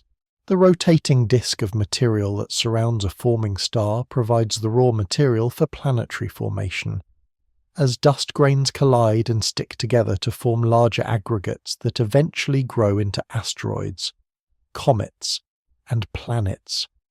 The heavy elements present in these protoplanetary disks, carbon, oxygen, silicon, iron, and others, were created in the cores of previous generations of stars and dispersed into space when these stars died, making every planet a repository of stellar nucleosynthesis products. The Orion Nebula, visible to unaided eyes as a hazy star in Orion's sword, contains within its glowing gas clouds hundreds of newly formed stars surrounded by protoplanetary disks. The Hubble Space Telescope has imaged many of these Pleiades protoplanetary disks that appear as dark silhouettes against the bright background of the nebula's ionized gas. These disks provide direct observational evidence that planetary formation accompanies stellar birth, suggesting that worlds like Earth represent common byproducts of star formation rather than rare cosmic accidents. The chemistry occurring within stellar nurseries extends far beyond simple hydrogen fusion to encompass the formation of complex molecules that serve as building blocks for more sophisticated chemical systems. Radio telescopes have detected more than 200 different molecular species in interstellar clouds, including organic compounds like methanol, formaldehyde, and amino acids that play crucial roles in biological systems. These molecules form on the surfaces of dust grains within the cold, dense regions of star-forming clouds, demonstrating that the chemical prerequisites for life can emerge naturally from purely physical processes operating in space. The massive stars that form within stellar nurseries live fast and die young, ending their brief lives in supernova explosions that profoundly influence the subsequent evolution of their stellar neighborhoods. The shock waves from these explosions can trigger the collapse of nearby gas clouds, initiating new episodes of star formation while simultaneously dispersing heavy elements throughout the surrounding interstellar medium. This process of stellar death and rebirth operates on galactic scales, creating the spiral arm patterns visible in galaxies throughout the universe as density waves trigger sequential episodes of star formation that propagate through galactic disks. The star formation rate in different regions of the galaxy depends on the availability of dense molecular gas and the presence of triggering mechanisms that can initiate gravitational collapse. Spiral arms concentrate interstellar material and create shock fronts that compress gas clouds beyond the threshold for gravitational instability. Similarly, collisions between galaxies can trigger intense bursts of star formation as gas clouds are compressed and stirred by tidal forces. The most vigorous star-forming regions in the universe produce new stars at rates hundreds of times higher than the current rate in our galaxy's spiral arms. Brown dwarfs, sometimes called failed stars, represent the low-mass end of the stellar formation spectrum objects that formed through gravitational collapse of gas clouds but never achieved sufficient mass to sustain hydrogen fusion in their cores. These objects, with masses between approximately 13 and 80 times that of Jupiter, blur the distinction between stars and planets while demonstrating that the star formation process can operate across a wide range of mass scales. Some brown dwarfs possess their own planetary systems, detected through the same methods used to find exoplanets around main sequence stars. This stellar initial mass function, the relative numbers of stars formed with different masses, appears to be remarkably similar across diverse star-forming environments, from nearby stellar nurseries to distant galaxies observed when the universe was young. This universality suggests that the physical processes governing stellar formation operate according to fundamental principles that transcend local environmental conditions. Low-mass stars vastly outnumber high-mass stars, with the smallest red dwarf stars comprising perhaps 3/4 of all stellar objects despite their individual faintness. The heavy elements created through stellar nucleosynthesis follow complex pathways from stellar cores to incorporation into new planetary systems. Elements lighter than iron are primarily produced through fusion processes in stellar cores, while elements heavier than iron require the extreme neutron fluxes present during supernova explosions or neutron star mergers. The abundances of different elements in newly forming stellar systems reflect the integrated history of stellar death and chemical enrichment in their local galactic neighborhoods, creating a cosmic archaeology that links planetary compositions to the stellar generations that preceded their formation. Multiple star systems, where two or more stars orbit their common center of mass, represent the most common outcome of stellar formation. The gravitational interactions within these systems can profoundly influence the evolution of any accompanying planetary systems, potentially disrupting planetary orbits or creating dynamically active environments where planets migrate between different stellar components. So multiple star systems undergo dramatic evolutionary phases, including mass transfer between stellar components and eventual stellar mergers that can trigger nova or supernova explosions. The feedback between massive stars and their birth environments creates complex cycles of creation and destruction that regulate the rate of star formation within galaxies. The intense ultraviolet radiation from massive stars ionizes surrounding gas, creating expanding bubbles of hot plasma that can either trigger or suppress further star formation depending on local conditions. Stellar winds from massive stars sweep up surrounding material, while supernova explosions inject energy and heavy elements into the interstellar medium, influencing the conditions for subsequent generations of star formation. The formation of stellar clusters, gravitationally bound groups of stars that formed from the same molecular cloud, provides natural laboratories for studying stellar evolution across different masses and compositions. These clusters gradually disperse over hundreds of millions of years as individual stars escape through gravitational interactions, but they preserve for extended periods the chemical and age signatures of their common origins. Globular clusters, ancient stellar systems containing hundreds of thousands of stars, represent some of the oldest objects in our galaxy and provide insights into star formation processes that operated when the universe was young. Within the glowing clouds of stellar nurseries, the universe performs its most fundamental act of creation, the transformation of primordial hydrogen and helium into the complex elements that make rocky planets, organic chemistry, and ultimately life possible. Each newly formed star represents a nuclear furnace that will burn for millions to billions of years, gradually converting simple atomic nuclei into increasingly complex elements through the patient accumulation of nuclear fusion reactions. The stellar nurseries birth not just individual stars, but entire chemical ecosystems that will eventually disperse throughout space to seed future generations of stellar and planetary formation. At the end of their nuclear burning lifetimes, when the most massive stars have exhausted their ability to generate energy through fusion and their cores collapse under the inexorable pull of gravity, the universe witnesses explosions of such violence that they briefly outshine entire galaxies, dispersing across interstellar space the heavy elements forged in stellar cores during millions of years of nuclear alchemy.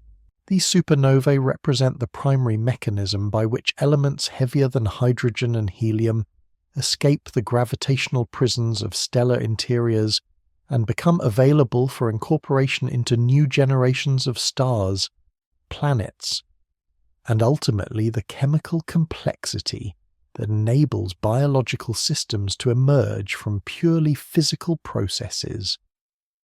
The supernova process begins when a massive star at least 8 to 10 times more massive than our Sun reaches the end of its nuclear fuel supply, having progressively fused hydrogen into helium, helium into carbon and oxygen, and continuing through increasingly rapid burning phases that create silicon, sulfur, calcium, and eventually iron in the stellar core.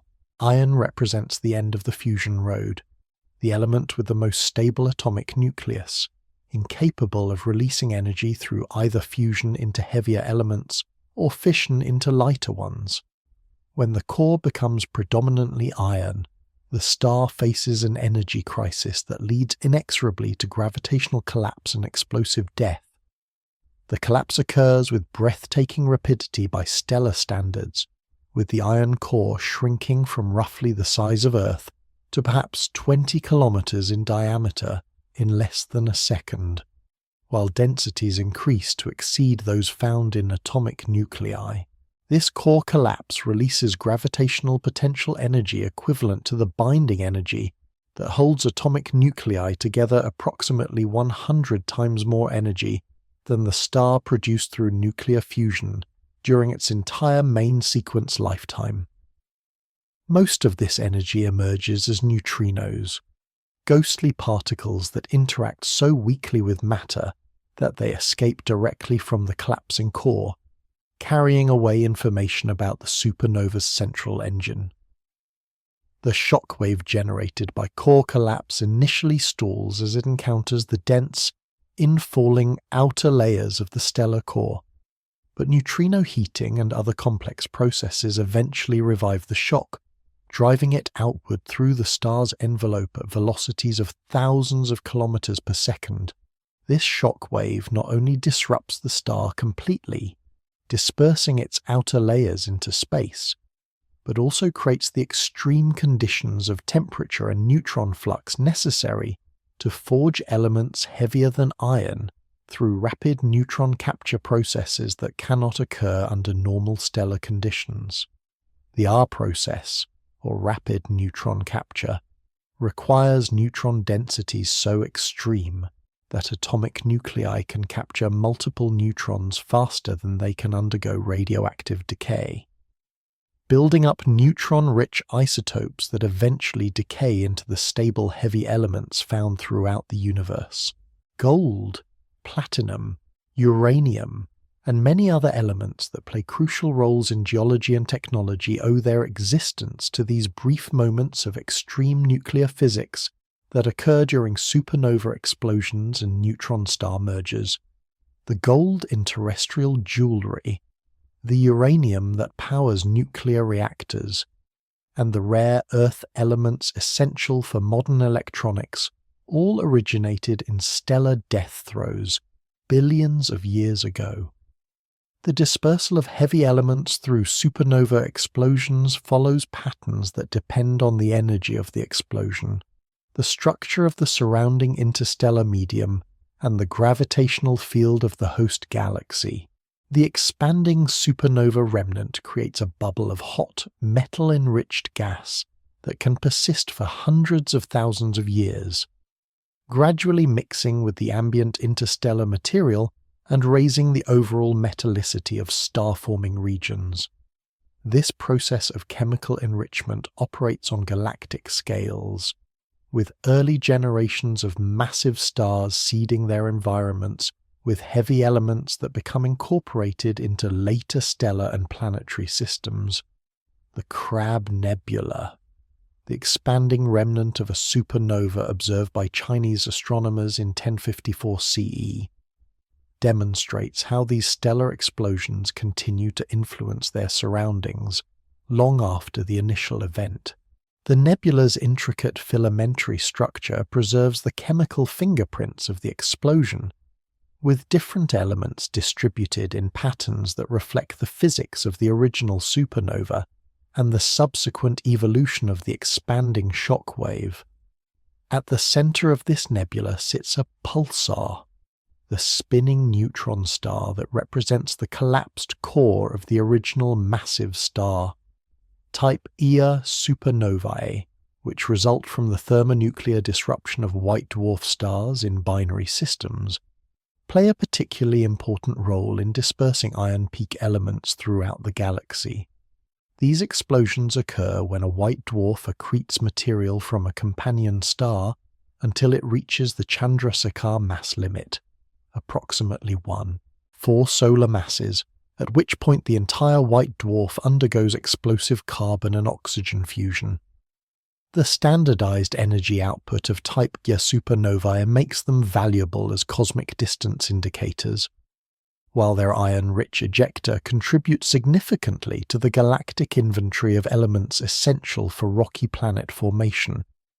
The frequency of supernova explosions within galaxies depends on the star formation rate and the initial mass function of stellar populations, with typical spiral galaxies like the Milky Way experiencing perhaps 2 to 3 supernovae per century. This rate implies that over the galaxy's 10 billion year history, tens of millions of massive stars have ended their lives in these spectacular explosions, gradually enriching the interstellar medium with the heavy elements necessary for planets and life. The current chemical composition of the galaxy represents the integrated result of billions of years of stellar death and heavy element dispersal. The energy injection from supernova explosions profoundly influences the structure and evolution of the interstellar medium, creating a complex, multi-phase environment where hot, tenuous gas from supernova bubbles coexists with cold, dense molecular clouds where new stars form. The shock waves from multiple supernovae can overlap and interact, creating vast cavities of hot gas called superbubbles that can break through galactic disks and drive metal-enriched material into the galactic halo. This galactic fountain process redistributes heavy elements on scales much larger than individual stellar systems. Supernova explosions may have played crucial roles in the evolution of life on Earth, both as sources of essential heavy elements and as triggers for mass extinction events. The iron in Earth's core, the calcium in our bones, and the oxygen we breathe all originated in stellar cores and were dispersed by supernova explosions billions of years before the solar system formed. Yet nearby supernovae can also pose existential threats to planetary ecosystems through intense radiation that can damage atmospheric ozone and trigger climate changes that stress biological communities. The detection of live radioactive isotopes in deep-sea sediments and lunar samples suggests that Earth has been exposed to debris from relatively recent nearby supernova, possibly within the last few million years. The isotope iron-60, with a half-life of 2.6 million years, appears in geological records at levels that exceed what could be produced by cosmic ray interactions in Earth's atmosphere, indicating direct deposition of supernova ejecta. These discoveries raise questions about the potential biological effects of nearby stellar explosions and their role in driving evolutionary changes through increased mutation rates or climate perturbations. The neutron stars left behind by some supernova explosions represent matter in one of its most extreme states, with densities approaching those found in atomic nuclei and magnetic fields trillions of times stronger than Earth's. These objects, typically no larger than cities yet containing more mass than the Sun, provide natural laboratories for studying physics under conditions impossible to replicate in terrestrial experiments. The discovery that neutron star mergers produce gravitational waves and heavy elements through R-process nuclear synthesis has revealed that the universe possesses multiple mechanisms for creating and dispersing the chemical elements essential for complexity. The supernova phenomenon connects the largest and smallest scales in physics, linking the gravitational collapse of stellar cores to the nuclear processes that forge atomic nuclei. The quantum mechanical interactions that govern neutrino emission to the hydrodynamic processes that drive shock wave propagation through stellar envelopes. Each supernova represents a cosmic laboratory where matter experiences conditions of density, temperature, and magnetic field strength that span many orders of magnitude beyond anything found in normal stellar environments. The chemical heritage of supernova explosions extends beyond the mere presence of heavy elements to encompass the isotopic ratios that preserve information about the nuclear processes operating in stellar cores and explosion environments. Different types of supernovae produce distinctive isotopic signatures that can be detected in meteorites, providing direct samples of supernova ejecta incorporated into the solar system during its formation. These isotopic anomalies serve as fossil records of specific stellar explosions that occurred in the solar neighborhood before the Sun's birth. The expanding shock waves from supernova explosions can trigger the gravitational collapse of nearby molecular clouds, initiating new episodes of star formation that incorporate the heavy elements dispersed by the explosion. This process creates a feedback loop where stellar death enables stellar birth, with each generation of massive stars building upon the chemical legacy of their predecessors. The elements scattered by today's supernova will eventually find their way into future planetary systems, continuing the cosmic cycle of chemical enrichment that has operated throughout the universe's history. In their violent deaths, massive stars achieve a form of cosmic generosity, returning to space not only the materials they gathered during formation, but also the new elements created through billions of years of nuclear fusion, the calcium in our teeth, the iron in our blood, the oxygen in our lungs. All these elements were forged in stellar cores and distributed by supernova explosions, making every living creature a repository of stellar alchemy, a temporary arrangement of matter that once burned in the hearts of distant suns, at the centers of the most massive galaxies, where gravity has collected matter into concentrations so dense that the very fabric of space-time warps beyond recognition.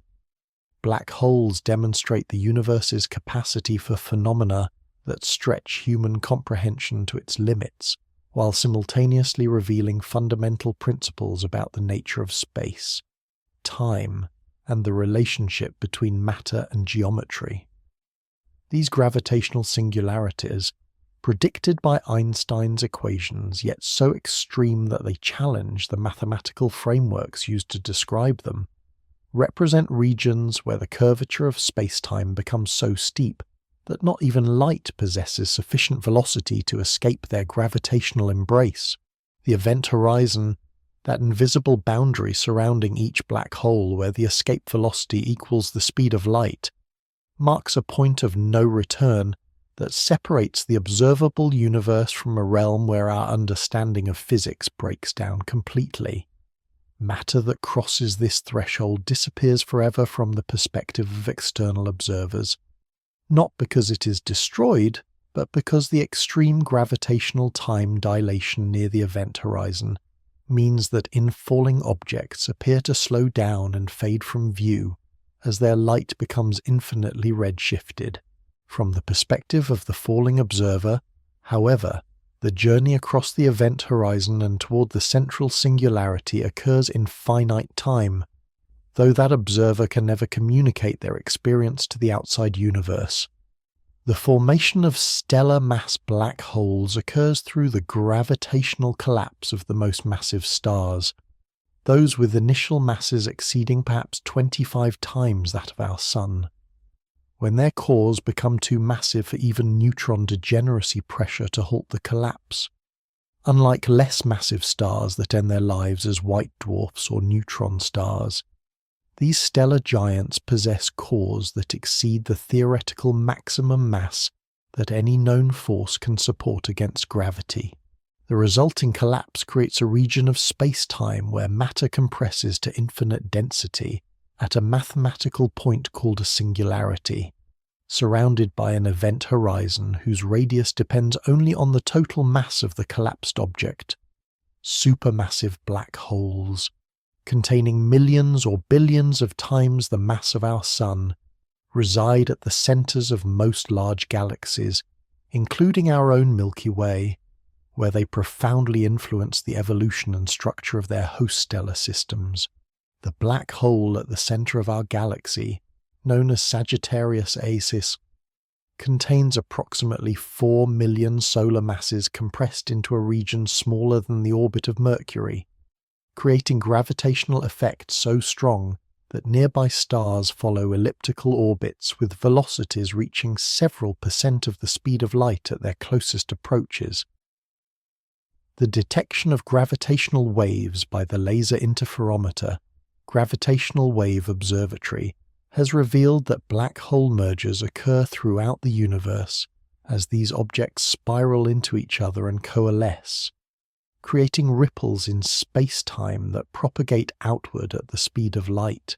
These mergers, which can release more energy in gravitational waves than all the stars in the observable universe emit in light, demonstrate that black holes are not merely theoretical constructs, but active participants in cosmic evolution.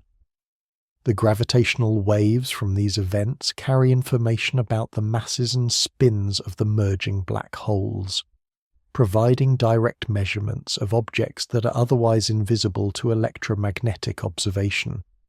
The accretion disks that form around actively feeding black holes create some of the most luminous objects in the universe, as matter spiraling toward the event horizon converts gravitational potential energy into electromagnetic radiation with an efficiency that exceeds nuclear fusion by more than an order of magnitude. These quasars and active galactic nuclei can outshine entire galaxies, powered by the accretion of matter onto supermassive black holes at rates of several solar masses per year.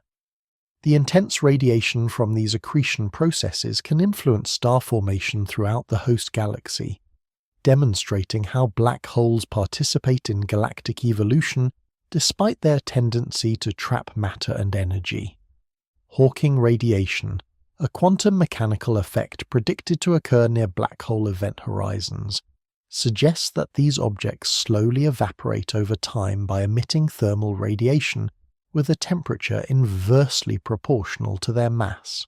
For stellar mass black holes, this evaporation process would require times vastly longer than the current age of the universe, but it implies that even black holes are not eternal features of the cosmic landscape. The concept of Hawking radiation also reveals deep connections between gravity, quantum mechanics, and thermodynamics that continue to influence theoretical physics research into the nature of space-time and information. The information paradox arising from black hole physics challenges fundamental assumptions about the conservation of quantum information in physical processes. When matter falls into a black hole, it appears to carry information about its quantum state beyond the event horizon, where that information becomes inaccessible to external observers. If black holes eventually evaporate through Hawking radiation, the thermal nature of that radiation suggests that the original quantum information might be lost, violating principles that many physicists consider fundamental to the nature of physical law. Black hole complementarity, proposed as a resolution to the information paradox, suggests that the same physical events can be described differently by observers in different reference frames, with infalling observers experiencing normal physics as they cross the event horizon, while external observers see information encoded on the horizon's surface. This perspective implies that black holes might not have interiors in the conventional sense, but rather that the apparent interior represents a complementary description of the same physics that external observers describe as occurring at the event horizon's surface. The no-hair theorem demonstrates that black holes can be completely characterized by only three measurable quantities: mass, electric charge, and angular momentum. All other information about the matter that form the black hole, its chemical composition, the details of its collapse, any complex structure it might have possessed disappears behind the event horizon, leaving only these three parameters to describe what becomes a remarkably simple object despite its exotic origin. This simplicity represents one of the most striking features of black hole physics, the ultimate triumph of geometry over complexity. Rotating black holes, described by the Kerr metric, possess additional complexity due to their angular momentum, which drags the surrounding space-time into rotational motion and creates an ergosphere outside the event horizon, where space itself rotates faster than the speed of light relative to distant observers.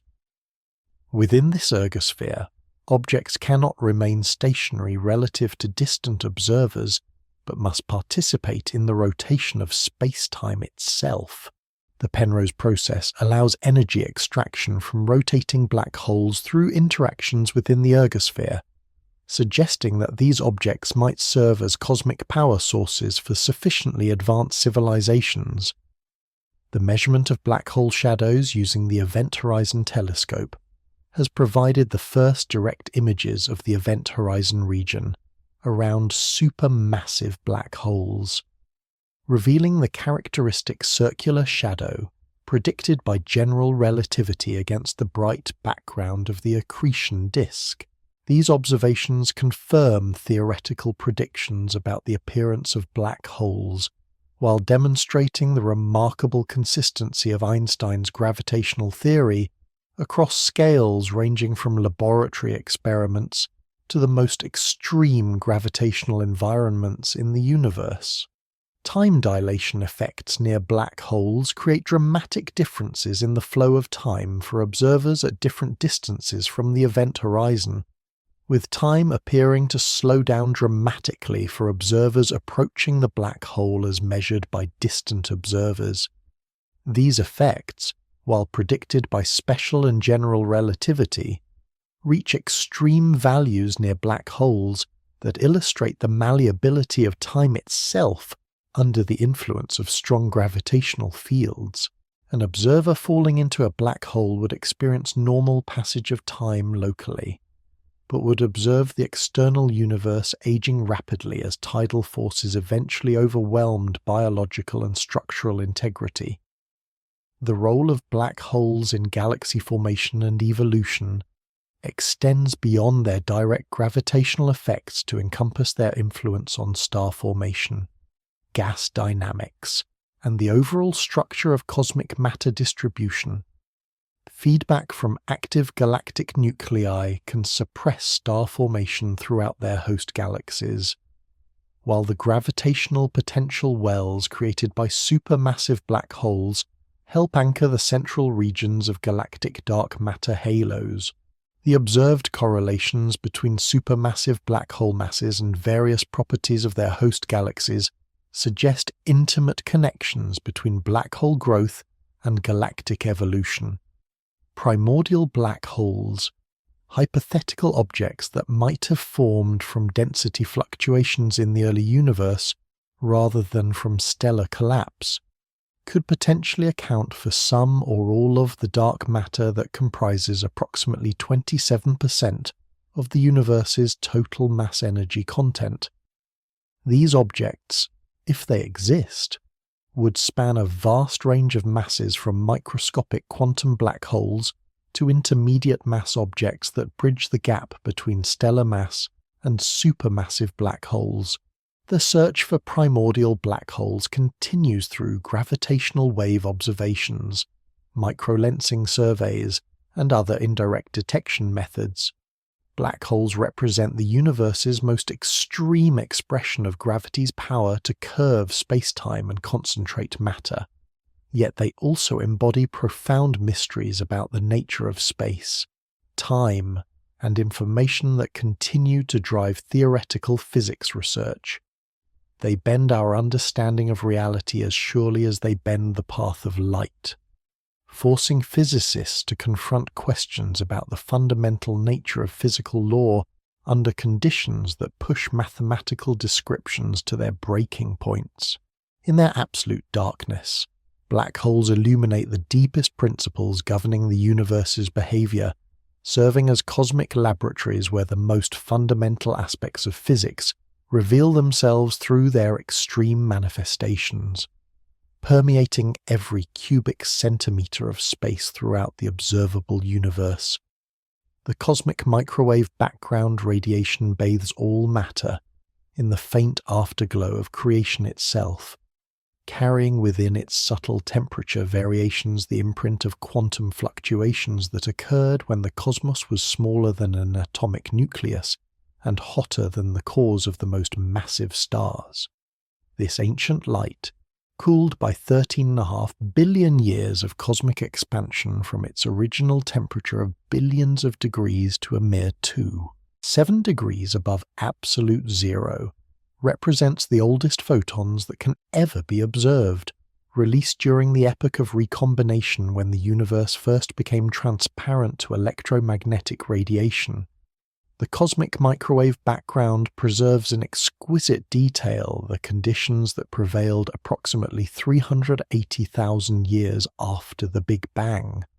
when the expanding universe cooled sufficiently for electrons and protons to combine into neutral hydrogen atoms for the first time. Before this epoch of recombination, the universe remained opaque to photons because free electrons scattered light continuously, preventing electromagnetic radiation from traveling significant distances through the primordial plasma. The formation of neutral atoms suddenly rendered the universe transparent, allowing photons to stream freely through space for the first time and creating the cosmic microwave background we observe today.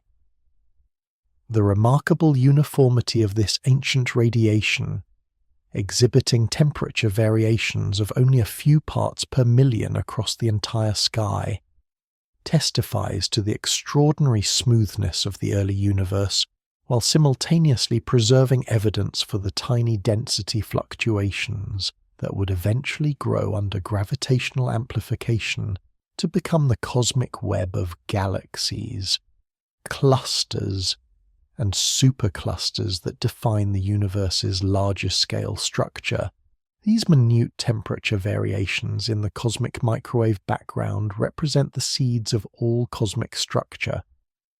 Quantum fluctuations stretch to cosmic scales by the rapid expansion of space during the inflationary epoch. The polarization patterns detected in the cosmic microwave background provide additional information about the physical processes operating during the universe's earliest moments, including evidence for the gravitational waves that may have been generated during cosmic inflation. The distinctive curl patterns in the polarization, known as B-mode polarization, could potentially reveal the signature of primordial gravitational waves that would confirm inflation theory and provide insights into physics at energy scales far beyond the reach of particle accelerators. The precision measurements of cosmic microwave background anisotropies conducted by spacecraft like the Wilkinson Microwave Anisotropy Probe and the Planck Observatory have established the standard model of cosmology with remarkable accuracy, determining the universe's age, composition, and expansion history through analysis of the statistical properties of temperature fluctuations across different angular scales. These observations reveal that ordinary matter comprises only about 5% of the universe's total mass-energy content, with dark matter accounting for approximately 27%, and dark energy representing the remaining 68%. The acoustic oscillations preserved in the cosmic microwave background temperature patterns record the sound waves that propagated through the primordial plasma before recombination, creating a cosmic fossil record of the universe's earliest dynamics. These baryon acoustic oscillations, driven by the competition between gravitational attraction and radiation pressure in the coupled photon-baryon fluid, established a characteristic scale that continues to influence the distribution of matter throughout the universe. The detection of this acoustic signature in both the cosmic microwave background and the large-scale distribution of galaxies provides compelling evidence for the hot Big Bang model of cosmic evolution. The cosmic microwave background reveals that the universe possesses a nearly flat geometry, with the total density of matter and energy precisely balanced at the critical value that separates eternal expansion from eventual gravitational collapse. This geometric flatness, measured through the analysis of acoustic peak positions in the microwave background power spectrum, represents one of the most remarkable fine-tuning aspects of our universe and provides strong support for inflationary cosmology, which naturally explains why the universe should possess this precisely critical density. The slight asymmetry between matter and antimatter that allowed ordinary matter to survive the early universe's high-energy conditions appears encoded in the detailed structure of cosmic microwave background fluctuations.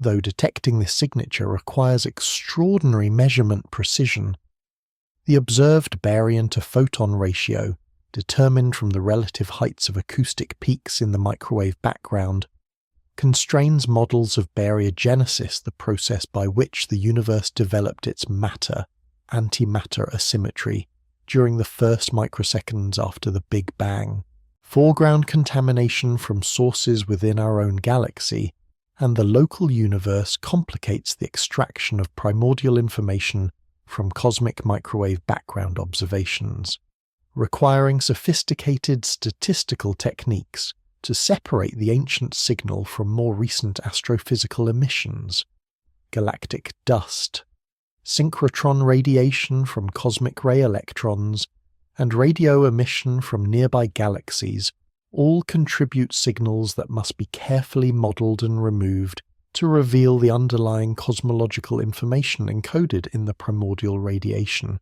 The cosmic microwave background demonstrates that the universe underwent a period of exponential expansion called cosmic inflation during its earliest moments, when quantum fluctuations in a scalar field drove space to expand faster than the speed of light.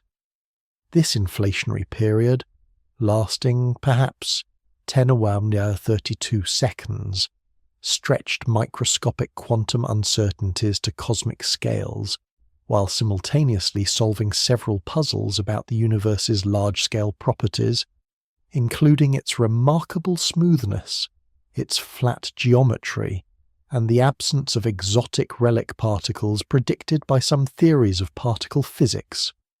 The temperature of the cosmic microwave background decreases as the universe expands, following the inverse relationship between photon energy and the scale factor of cosmic expansion.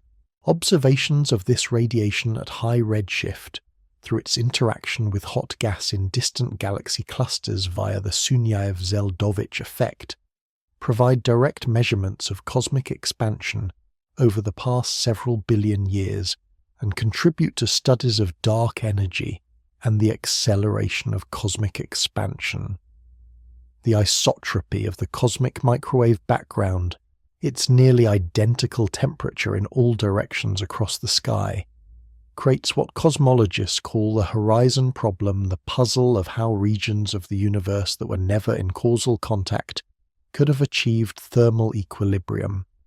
The solution requires either faster-than-light expansion during cosmic inflation or alternative theories that modify our understanding of causality and information propagation in the early universe. The cosmic microwave background preserves information about the total number of neutrino species that existed during the universe's radiation-dominated epoch, encoded in the detailed shape of the acoustic oscillation pattern. This cosmological neutrino counting provides independent confirmation of particle physics experiments, while potentially revealing the existence of additional neutrino types or other light particles that would have contributed to the universe's energy density during its early phases.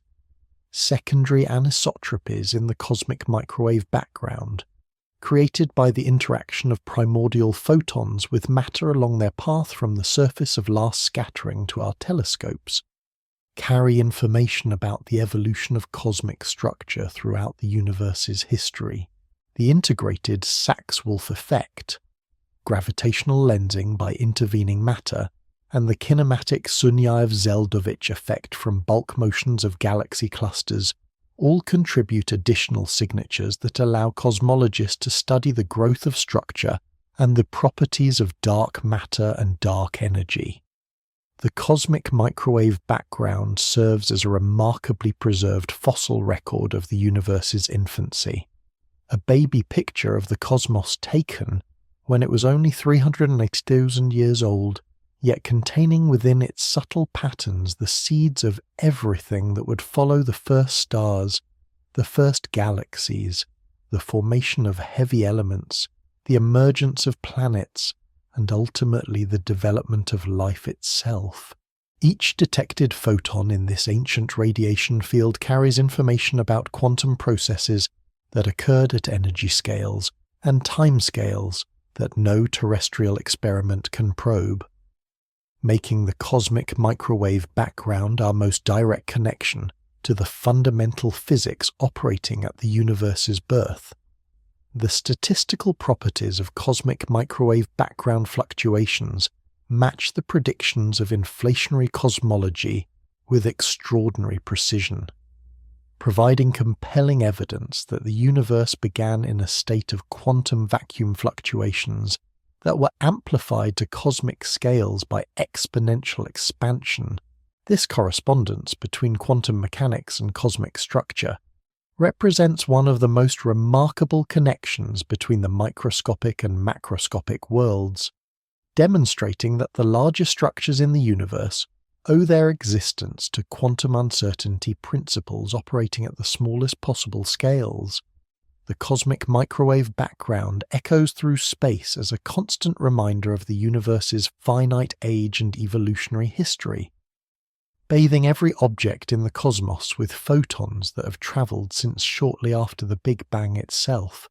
This ancient light connects all observers in the universe to a common cosmic heritage, carrying within its faint glow the evidence for our shared origin in the primordial fireball that gave birth to space, time, matter, and energy 13.5 billion years ago. Beyond the edge of the solar system, where the solar wind finally surrenders to the pressure of interstellar space, and our sun's gravitational influence merges into the broader galactic environment, humanity's most ambitious ambassadors continue their patient journey into the cosmic dark, carrying with them not just scientific instruments designed to measure the properties of the interstellar medium, but golden records that preserve the sounds, images, and mathematical signatures of a planetary civilization that achieved spaceflight during a brief moment in cosmic history. The Voyager spacecraft launched in 1977 to explore the outer planets during a rare alignment that occurs once every 176 years, have become the first human-made objects to cross the boundary between the solar system and the realm between stars. Voyager 1 crossed into interstellar space in August 2012 when its instruments detected the sudden change in the charged particle environment that marks the heliopause, the boundary where the solar wind's influence ends and the galaxy's interstellar medium begins. This transition occurred at a distance of approximately 120 astronomical units from the Sun, roughly 4 times farther than Pluto's average orbital distance, in a region where solar radiation becomes indistinguishable from starlight, and the familiar planets appear merely as points of light lost among the stellar background. The spacecraft continues to transmit data across this vast distance, though the radio signals require more than 20 hours to travel from Voyager's current position to Earth. The interstellar medium that Voyager 1 now traverses consists primarily of hydrogen gas, at densities of approximately 1 atom per cubic centimetre, a vacuum far more perfect than anything achievable in terrestrial laboratories, yet dense enough to exert measurable pressure on the solar wind and shape the boundaries of our solar system's influence. This tenuous material, enriched with heavy elements dispersed by countless generations of stellar explosions, represents the raw material from which future stars and planetary systems will form, continuing the cosmic cycle of stellar birth, evolution, and death that has operated throughout the galaxy's history. The golden records carried by both Voyager spacecraft preserve a snapshot of Earth's biosphere and human civilization in a format designed to remain readable for billions of years, even as the spacecraft drift through the galaxy's spiral arms and eventually escape into intergalactic space. These records contain sounds of Earth, from whale songs and human laughter to musical compositions that span cultures and centuries along, with images that attempt to convey the diversity of terrestrial life and the achievements of human science and technology. The mathematical and physical information encoded on the record provides instructions for decoding the contents, assuming that any future finders possess sufficient scientific knowledge to understand atomic structure and basic physics.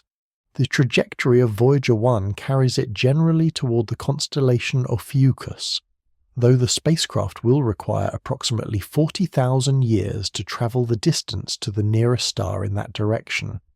During this journey, the spacecraft will experience the galaxy's rotation, the gravitational influences of passing stars, and the complex motions that characterize stellar dynamics within the Milky Way's disk. The spacecraft's path will curve under these influences, following an orbit around the galactic center that may eventually carry it far from the solar system's current location, as both the Sun and Voyager participate in the galaxy's gravitational dance. Voyager 2, which entered interstellar space in November 2018, followed a different trajectory that provided additional information about the structure and properties of the heliosphere's boundary region. The measurements from both spacecraft reveal that this boundary exhibits complex structure, with variations in magnetic field strength and particle density that reflect the dynamic interaction between the solar wind and the local interstellar medium. These observations provide the first direct measurements of conditions in nearby interstellar space, confirming theoretical models while revealing unexpected details about the local galactic environment.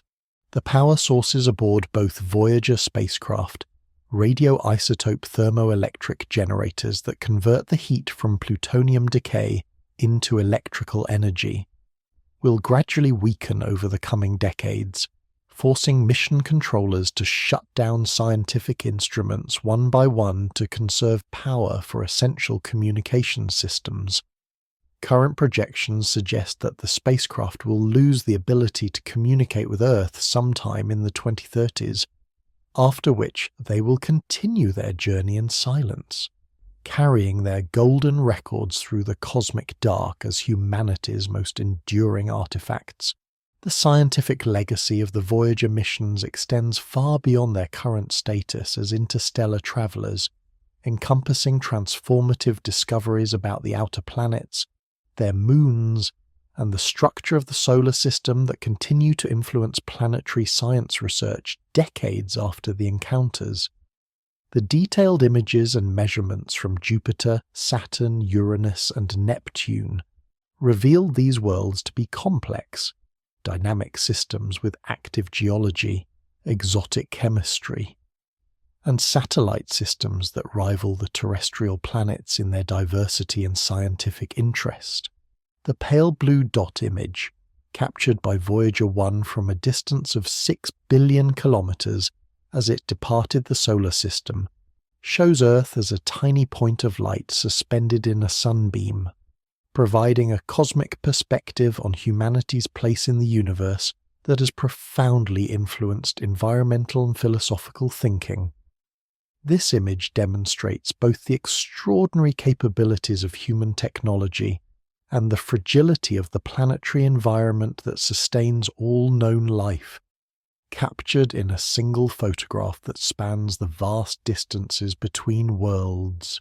The messages encoded on the Voyager Golden Records reflect humanity's attempt to communicate across cosmic distances and potentially vast spans of time, addressing unknown recipients who might encounter these artifacts millions or billions of years in the future when human civilization might no longer exist. The selection of content for these records required difficult choices about how to represent Earth's biological and cultural diversity within the constraints of available space and the assumed technological capabilities of potential finders. The longevity of the Voyager spacecraft demonstrates the potential for human-made objects to persist far longer than the civilizations that created them, traveling through space long after Earth's continents have drifted into new configurations and the Sun has evolved beyond its current stable state.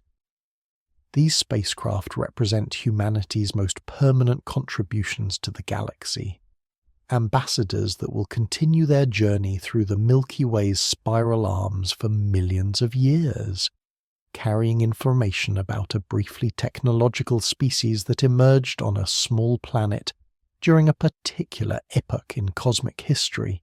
the radio signals from Voyager spacecraft, now the most distant human-made transmissions, propagate outward at the speed of light, creating an expanding sphere of electromagnetic radiation that announces humanity's presence to the galaxy. These signals, though they will eventually become too weak to detect against the background of cosmic radio noise, represent the first intentional interstellar communications from human civilization, preceding by decades any deliberate attempts to signal other technological civilizations that might exist among the galaxy's hundreds of billions of stars.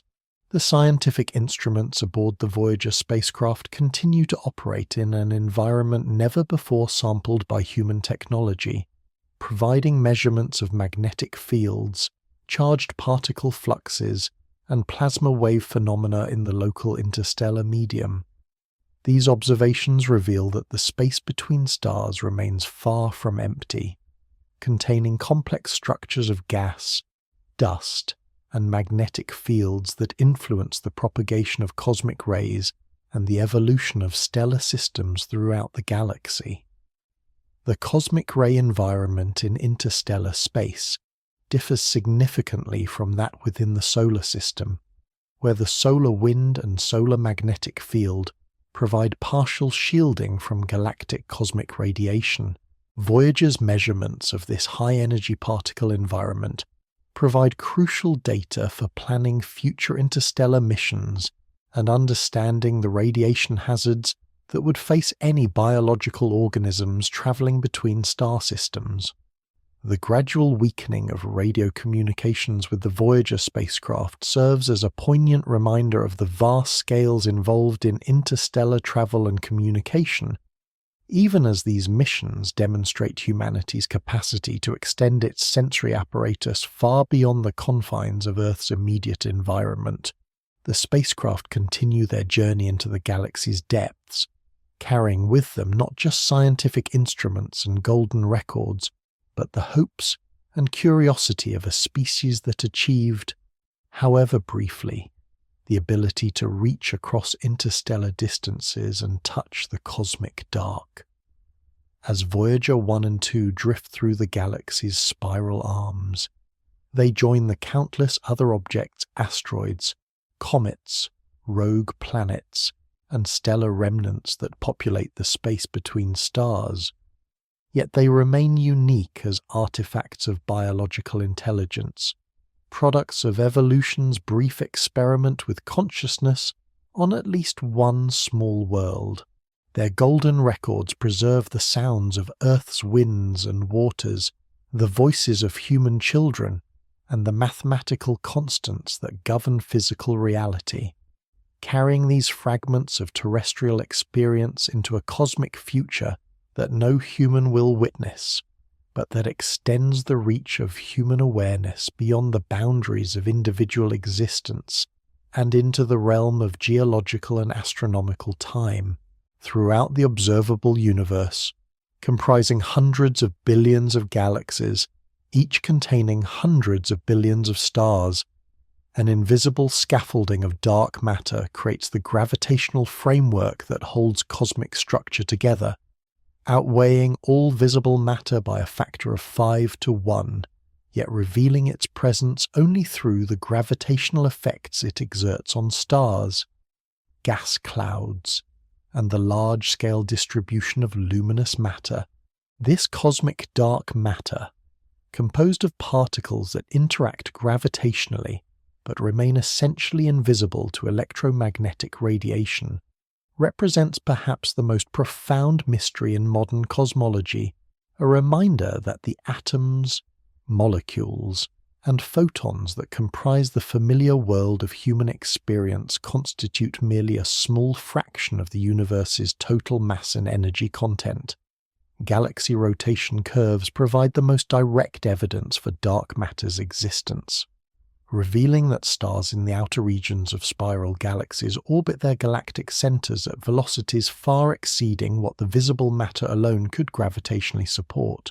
According to Newtonian physics, orbital velocities should decrease with distance from the galactic center, just as planetary velocities decrease with distance from the Sun.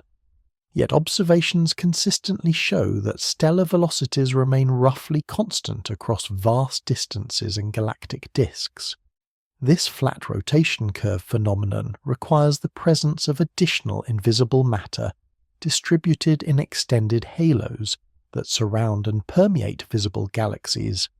Gravitational lensing observations, where the gravity of foreground galaxy clusters bends and distorts the light from more distant galaxies, reveal the distribution of dark matter with remarkable precision, showing that this invisible component forms clumpy, web-like structures that span hundreds of millions of light years. The Bullet Cluster, a system of two galaxy clusters that collided billions of years ago, provides particularly compelling evidence for dark matter by showing a clear separation between the visible matter, which was slowed by electromagnetic interactions during the collision, and the dark matter, which passed through largely unaffected by anything other than gravitational forces. Computer simulations of cosmic structure formation, incorporating the effects of dark matter's gravitational influence, successfully reproduce the observed large-scale distribution of galaxies, galaxy clusters, and cosmic voids. But only when dark matter comprises approximately 27% of the universe's total mass-energy content. These simulations reveal that dark matter forms a cosmic web of filaments and nodes, with galaxies forming at the intersections of dark matter filaments, where ordinary matter can accumulate and condense into stars. The agreement between simulated and observed cosmic structure provides strong support for the dark matter paradigm, while highlighting our ignorance about the fundamental nature of this dominant component of cosmic matter. The search for dark matter particles involves experiments conducted deep underground to shield detectors from cosmic radiation, as well as particle accelerator experiments designed to create dark matter particles in high-energy collisions, and space-based telescopes that search for the gamma rays that might be produced when dark matter particles annihilate. Despite decades of increasingly sensitive searches, dark matter particles have remained frustratingly elusive, leading some physicists to propose modified theories of gravity rather than invisible particles as explanations for the observed gravitational anomalies. Warm dark matter and cold dark matter represent different theoretical possibilities for the nature of dark matter particles, with important implications for how cosmic structure formed during the universe's early epochs. Cold dark matter, composed of slow-moving particles, would have allowed small-scale structure to form first, with larger structures assembling through hierarchical merging processes. Warm dark matter, consisting of faster-moving particles, would have suppressed small-scale structure formation, while allowing larger structures to form more easily. Current observations favour cold dark matter models, though some discrepancies between simulations and observations on small scales have renewed interest in alternative dark matter scenarios. The cosmic microwave background radiation preserves evidence for dark matter's influence during the universe's earliest observable epoch, when dark matter fluctuations began to grow under gravitational attraction, while ordinary matter remained coupled to radiation and unable to collapse into dense structures. The acoustic oscillations preserved in the microwave background's temperature patterns reflect the competition between gravity and radiation pressure in the ordinary matter component. While dark matter fluctuations grew steadily throughout this period, eventually providing the gravitational wells into which ordinary matter could fall after the universe became transparent to radiation. Primordial black holes, hypothetical objects that might have formed from density fluctuations in the early universe, represent one possible candidate for dark matter, though observations severely constrain the mass range and abundance of such objects. These black holes, if they exist in sufficient numbers, could account for some or all of the missing matter while remaining essentially invisible except for their gravitational effects. The detection of gravitational waves from black hole mergers has renewed interest in primordial black holes as dark matter candidates, though current observations suggest they cannot account for the majority of dark matter. Dark matter's role in galaxy formation extends beyond providing gravitational scaffolding to include complex feedback processes that regulate star formation and determine the final masses and structures of galactic systems.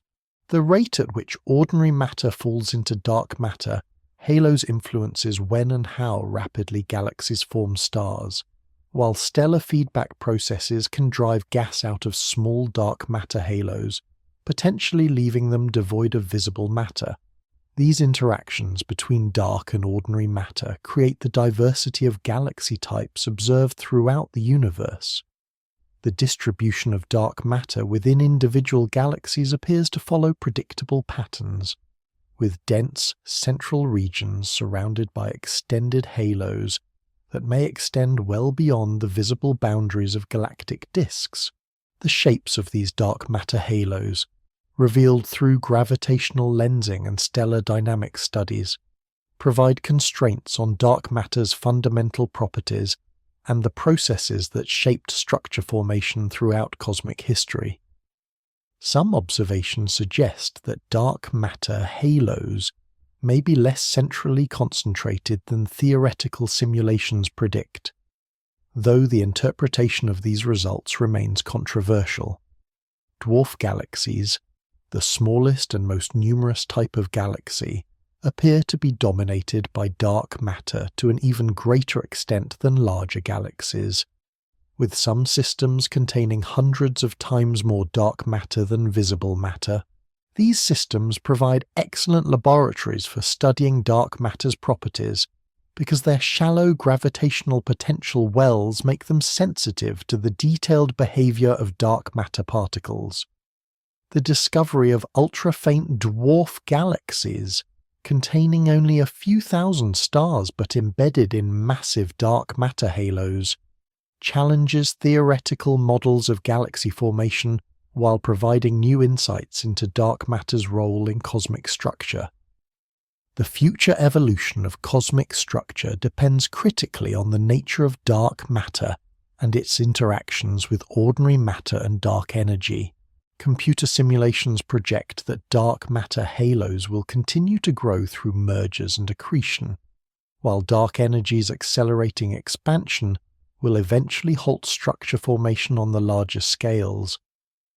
The ultimate fate of dark matter structures remains uncertain, depending on whether dark matter particles are stable over cosmic time or decay into other forms of matter and energy. Laboratory searches for dark matter particles focus on detecting the rare interactions that might occur when these particles collide with atomic nuclei in specially designed detectors, producing tiny amounts of heat, light, or ionization that could reveal their presence. These experiments require extraordinary sensitivity and careful shielding from background radiation sources. Yet despite increasingly sophisticated detection methods, dark matter particles continue to evade direct detection. The null results from these experiments provide important constraints on dark matter's properties, while highlighting the challenge of studying particles that interact so weakly with ordinary matter.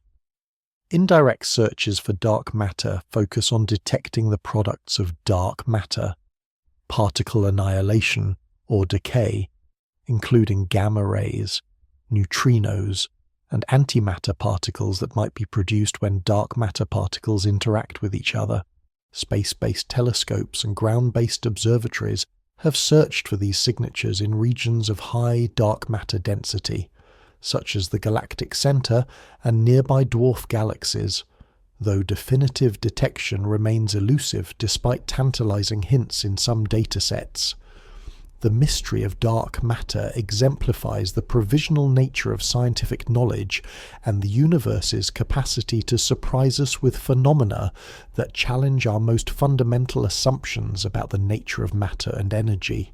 Dark matter reminds us that the familiar world of atoms and molecules, electromagnetic radiation, and chemical bonds represents only a small subset of physical reality, while the majority of the universe's mass remains composed of something entirely different from the matter that forms planets, stars, and living organisms. In its invisible presence throughout cosmic space, dark matter serves as both the hidden architect of cosmic structure and a humbling reminder of how much remains unknown about the universe's fundamental composition. This dark scaffolding supports the visible cosmos while maintaining its secrets, mapping the universe's gravitational architecture through effects that can be measured and modelled but not directly observed. Dark matter's patient gravitational influence shapes the destiny of galaxies and galaxy clusters, while reminding us that the universe contains depths of mystery that may require entirely new physics to comprehend. Phenomena that exist beyond the reach of electromagnetic observation, yet determine the large-scale structure and evolution of everything we can see.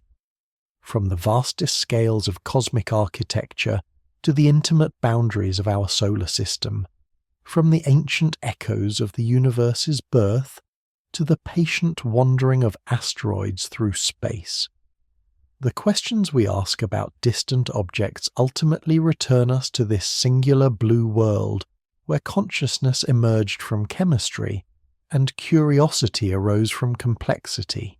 The radio telescopes fall silent in the pre-dawn hours, their dishes tilted toward the horizon like flowers closing their petals against the approaching light, while overhead the stars begin their daily retreat into the brightness of Earth's atmosphere.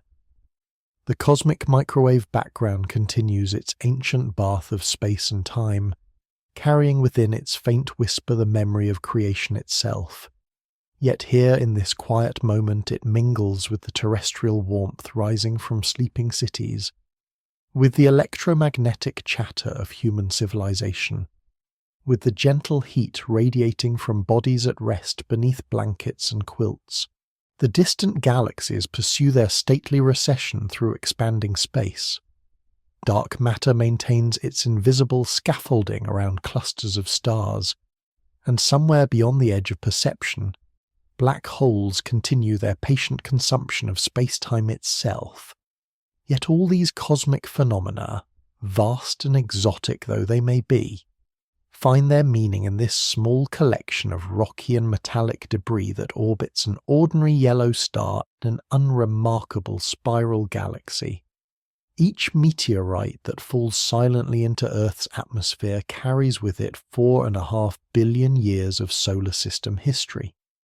Yet it finds significance only when it encounters a world where evolution has produced creatures capable of reading the stories written in stone and metal.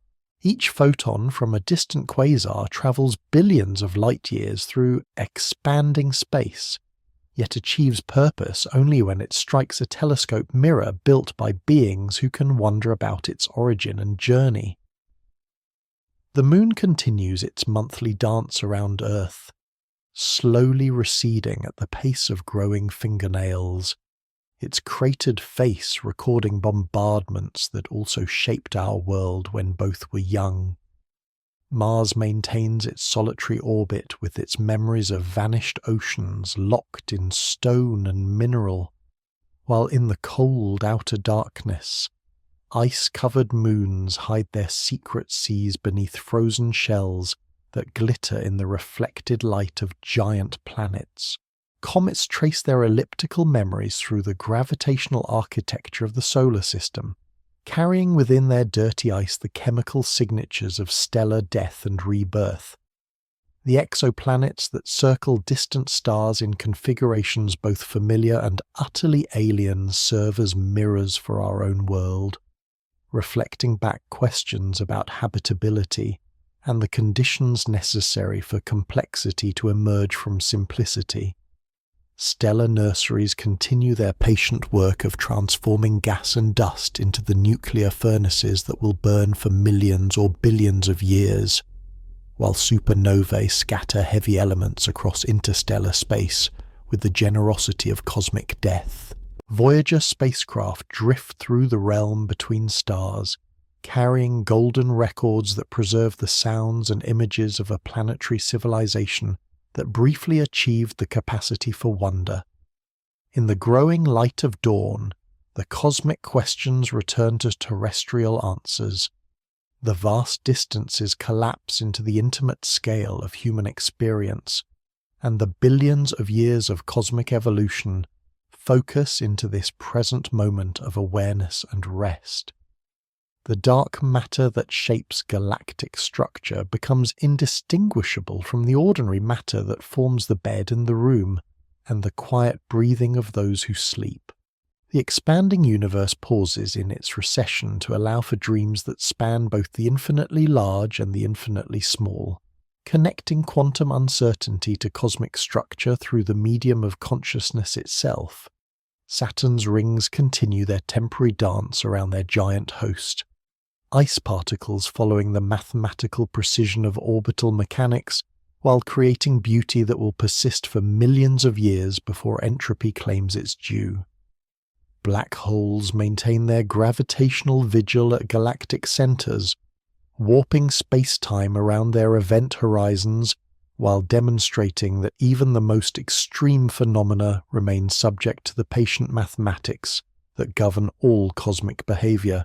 The cosmic microwave background bathes everything in its ancient light, a reminder that all observers share a common origin in the primordial fireball that gave birth to space and time. Every interstellar object that drifts through the cosmic dark carries within its composition and trajectory the history of processes that transform the universe from its initial simplicity into the current complexity that permits galaxies and stars and planets, and perhaps, in at least one known instance, the emergence of life and consciousness and the capacity for cosmic wonder. These distant worlds and wandering objects become questions about ourselves, not because we project human qualities onto them, but because their very existence and our ability to perceive and study them reveal something profound about the nature of complexity in an otherwise simple universe. The radio waves from distant pulsars continue their lighthouse sweeps through space, finding their only audience in the receivers and minds that briefly flickered into existence on a small world during a particular moment in cosmic history. The gravitational waves from merging black holes ripple through the fabric of space-time itself, carrying information about the most extreme events in the universe to detectors built by creatures who learn to listen for the universe's most subtle vibrations. In this quiet return to Earth, to the scale of rooms and windows and the gentle passage of terrestrial time, the cosmic questions settle like dust from distant nebulae, becoming part of the intimate landscape of human rest and contemplation. The universe continues its expansion and evolution, its patient transformation of hydrogen into complexity, its ongoing conversation between gravity and quantum mechanics that plays out across scales from subatomic to cosmic. Yet all of this vastness finds its reflection in the simple fact of awareness itself, in the remarkable circumstance that matter can organize into configurations capable of contemplating its own cosmic origins and ultimate destiny. The stars fade into morning light, yet they remain present in the atoms that form bodies and thoughts and dreams. The cosmic questions become terrestrial peace. The vast distances collapse into the immediate comfort of warmth and rest. The universe sleeps within itself, content in the knowledge that consciousness has emerged to witness its beauty and contemplate its mysteries, if only for this brief moment in the long conversation between order and entropy that defines cosmic time.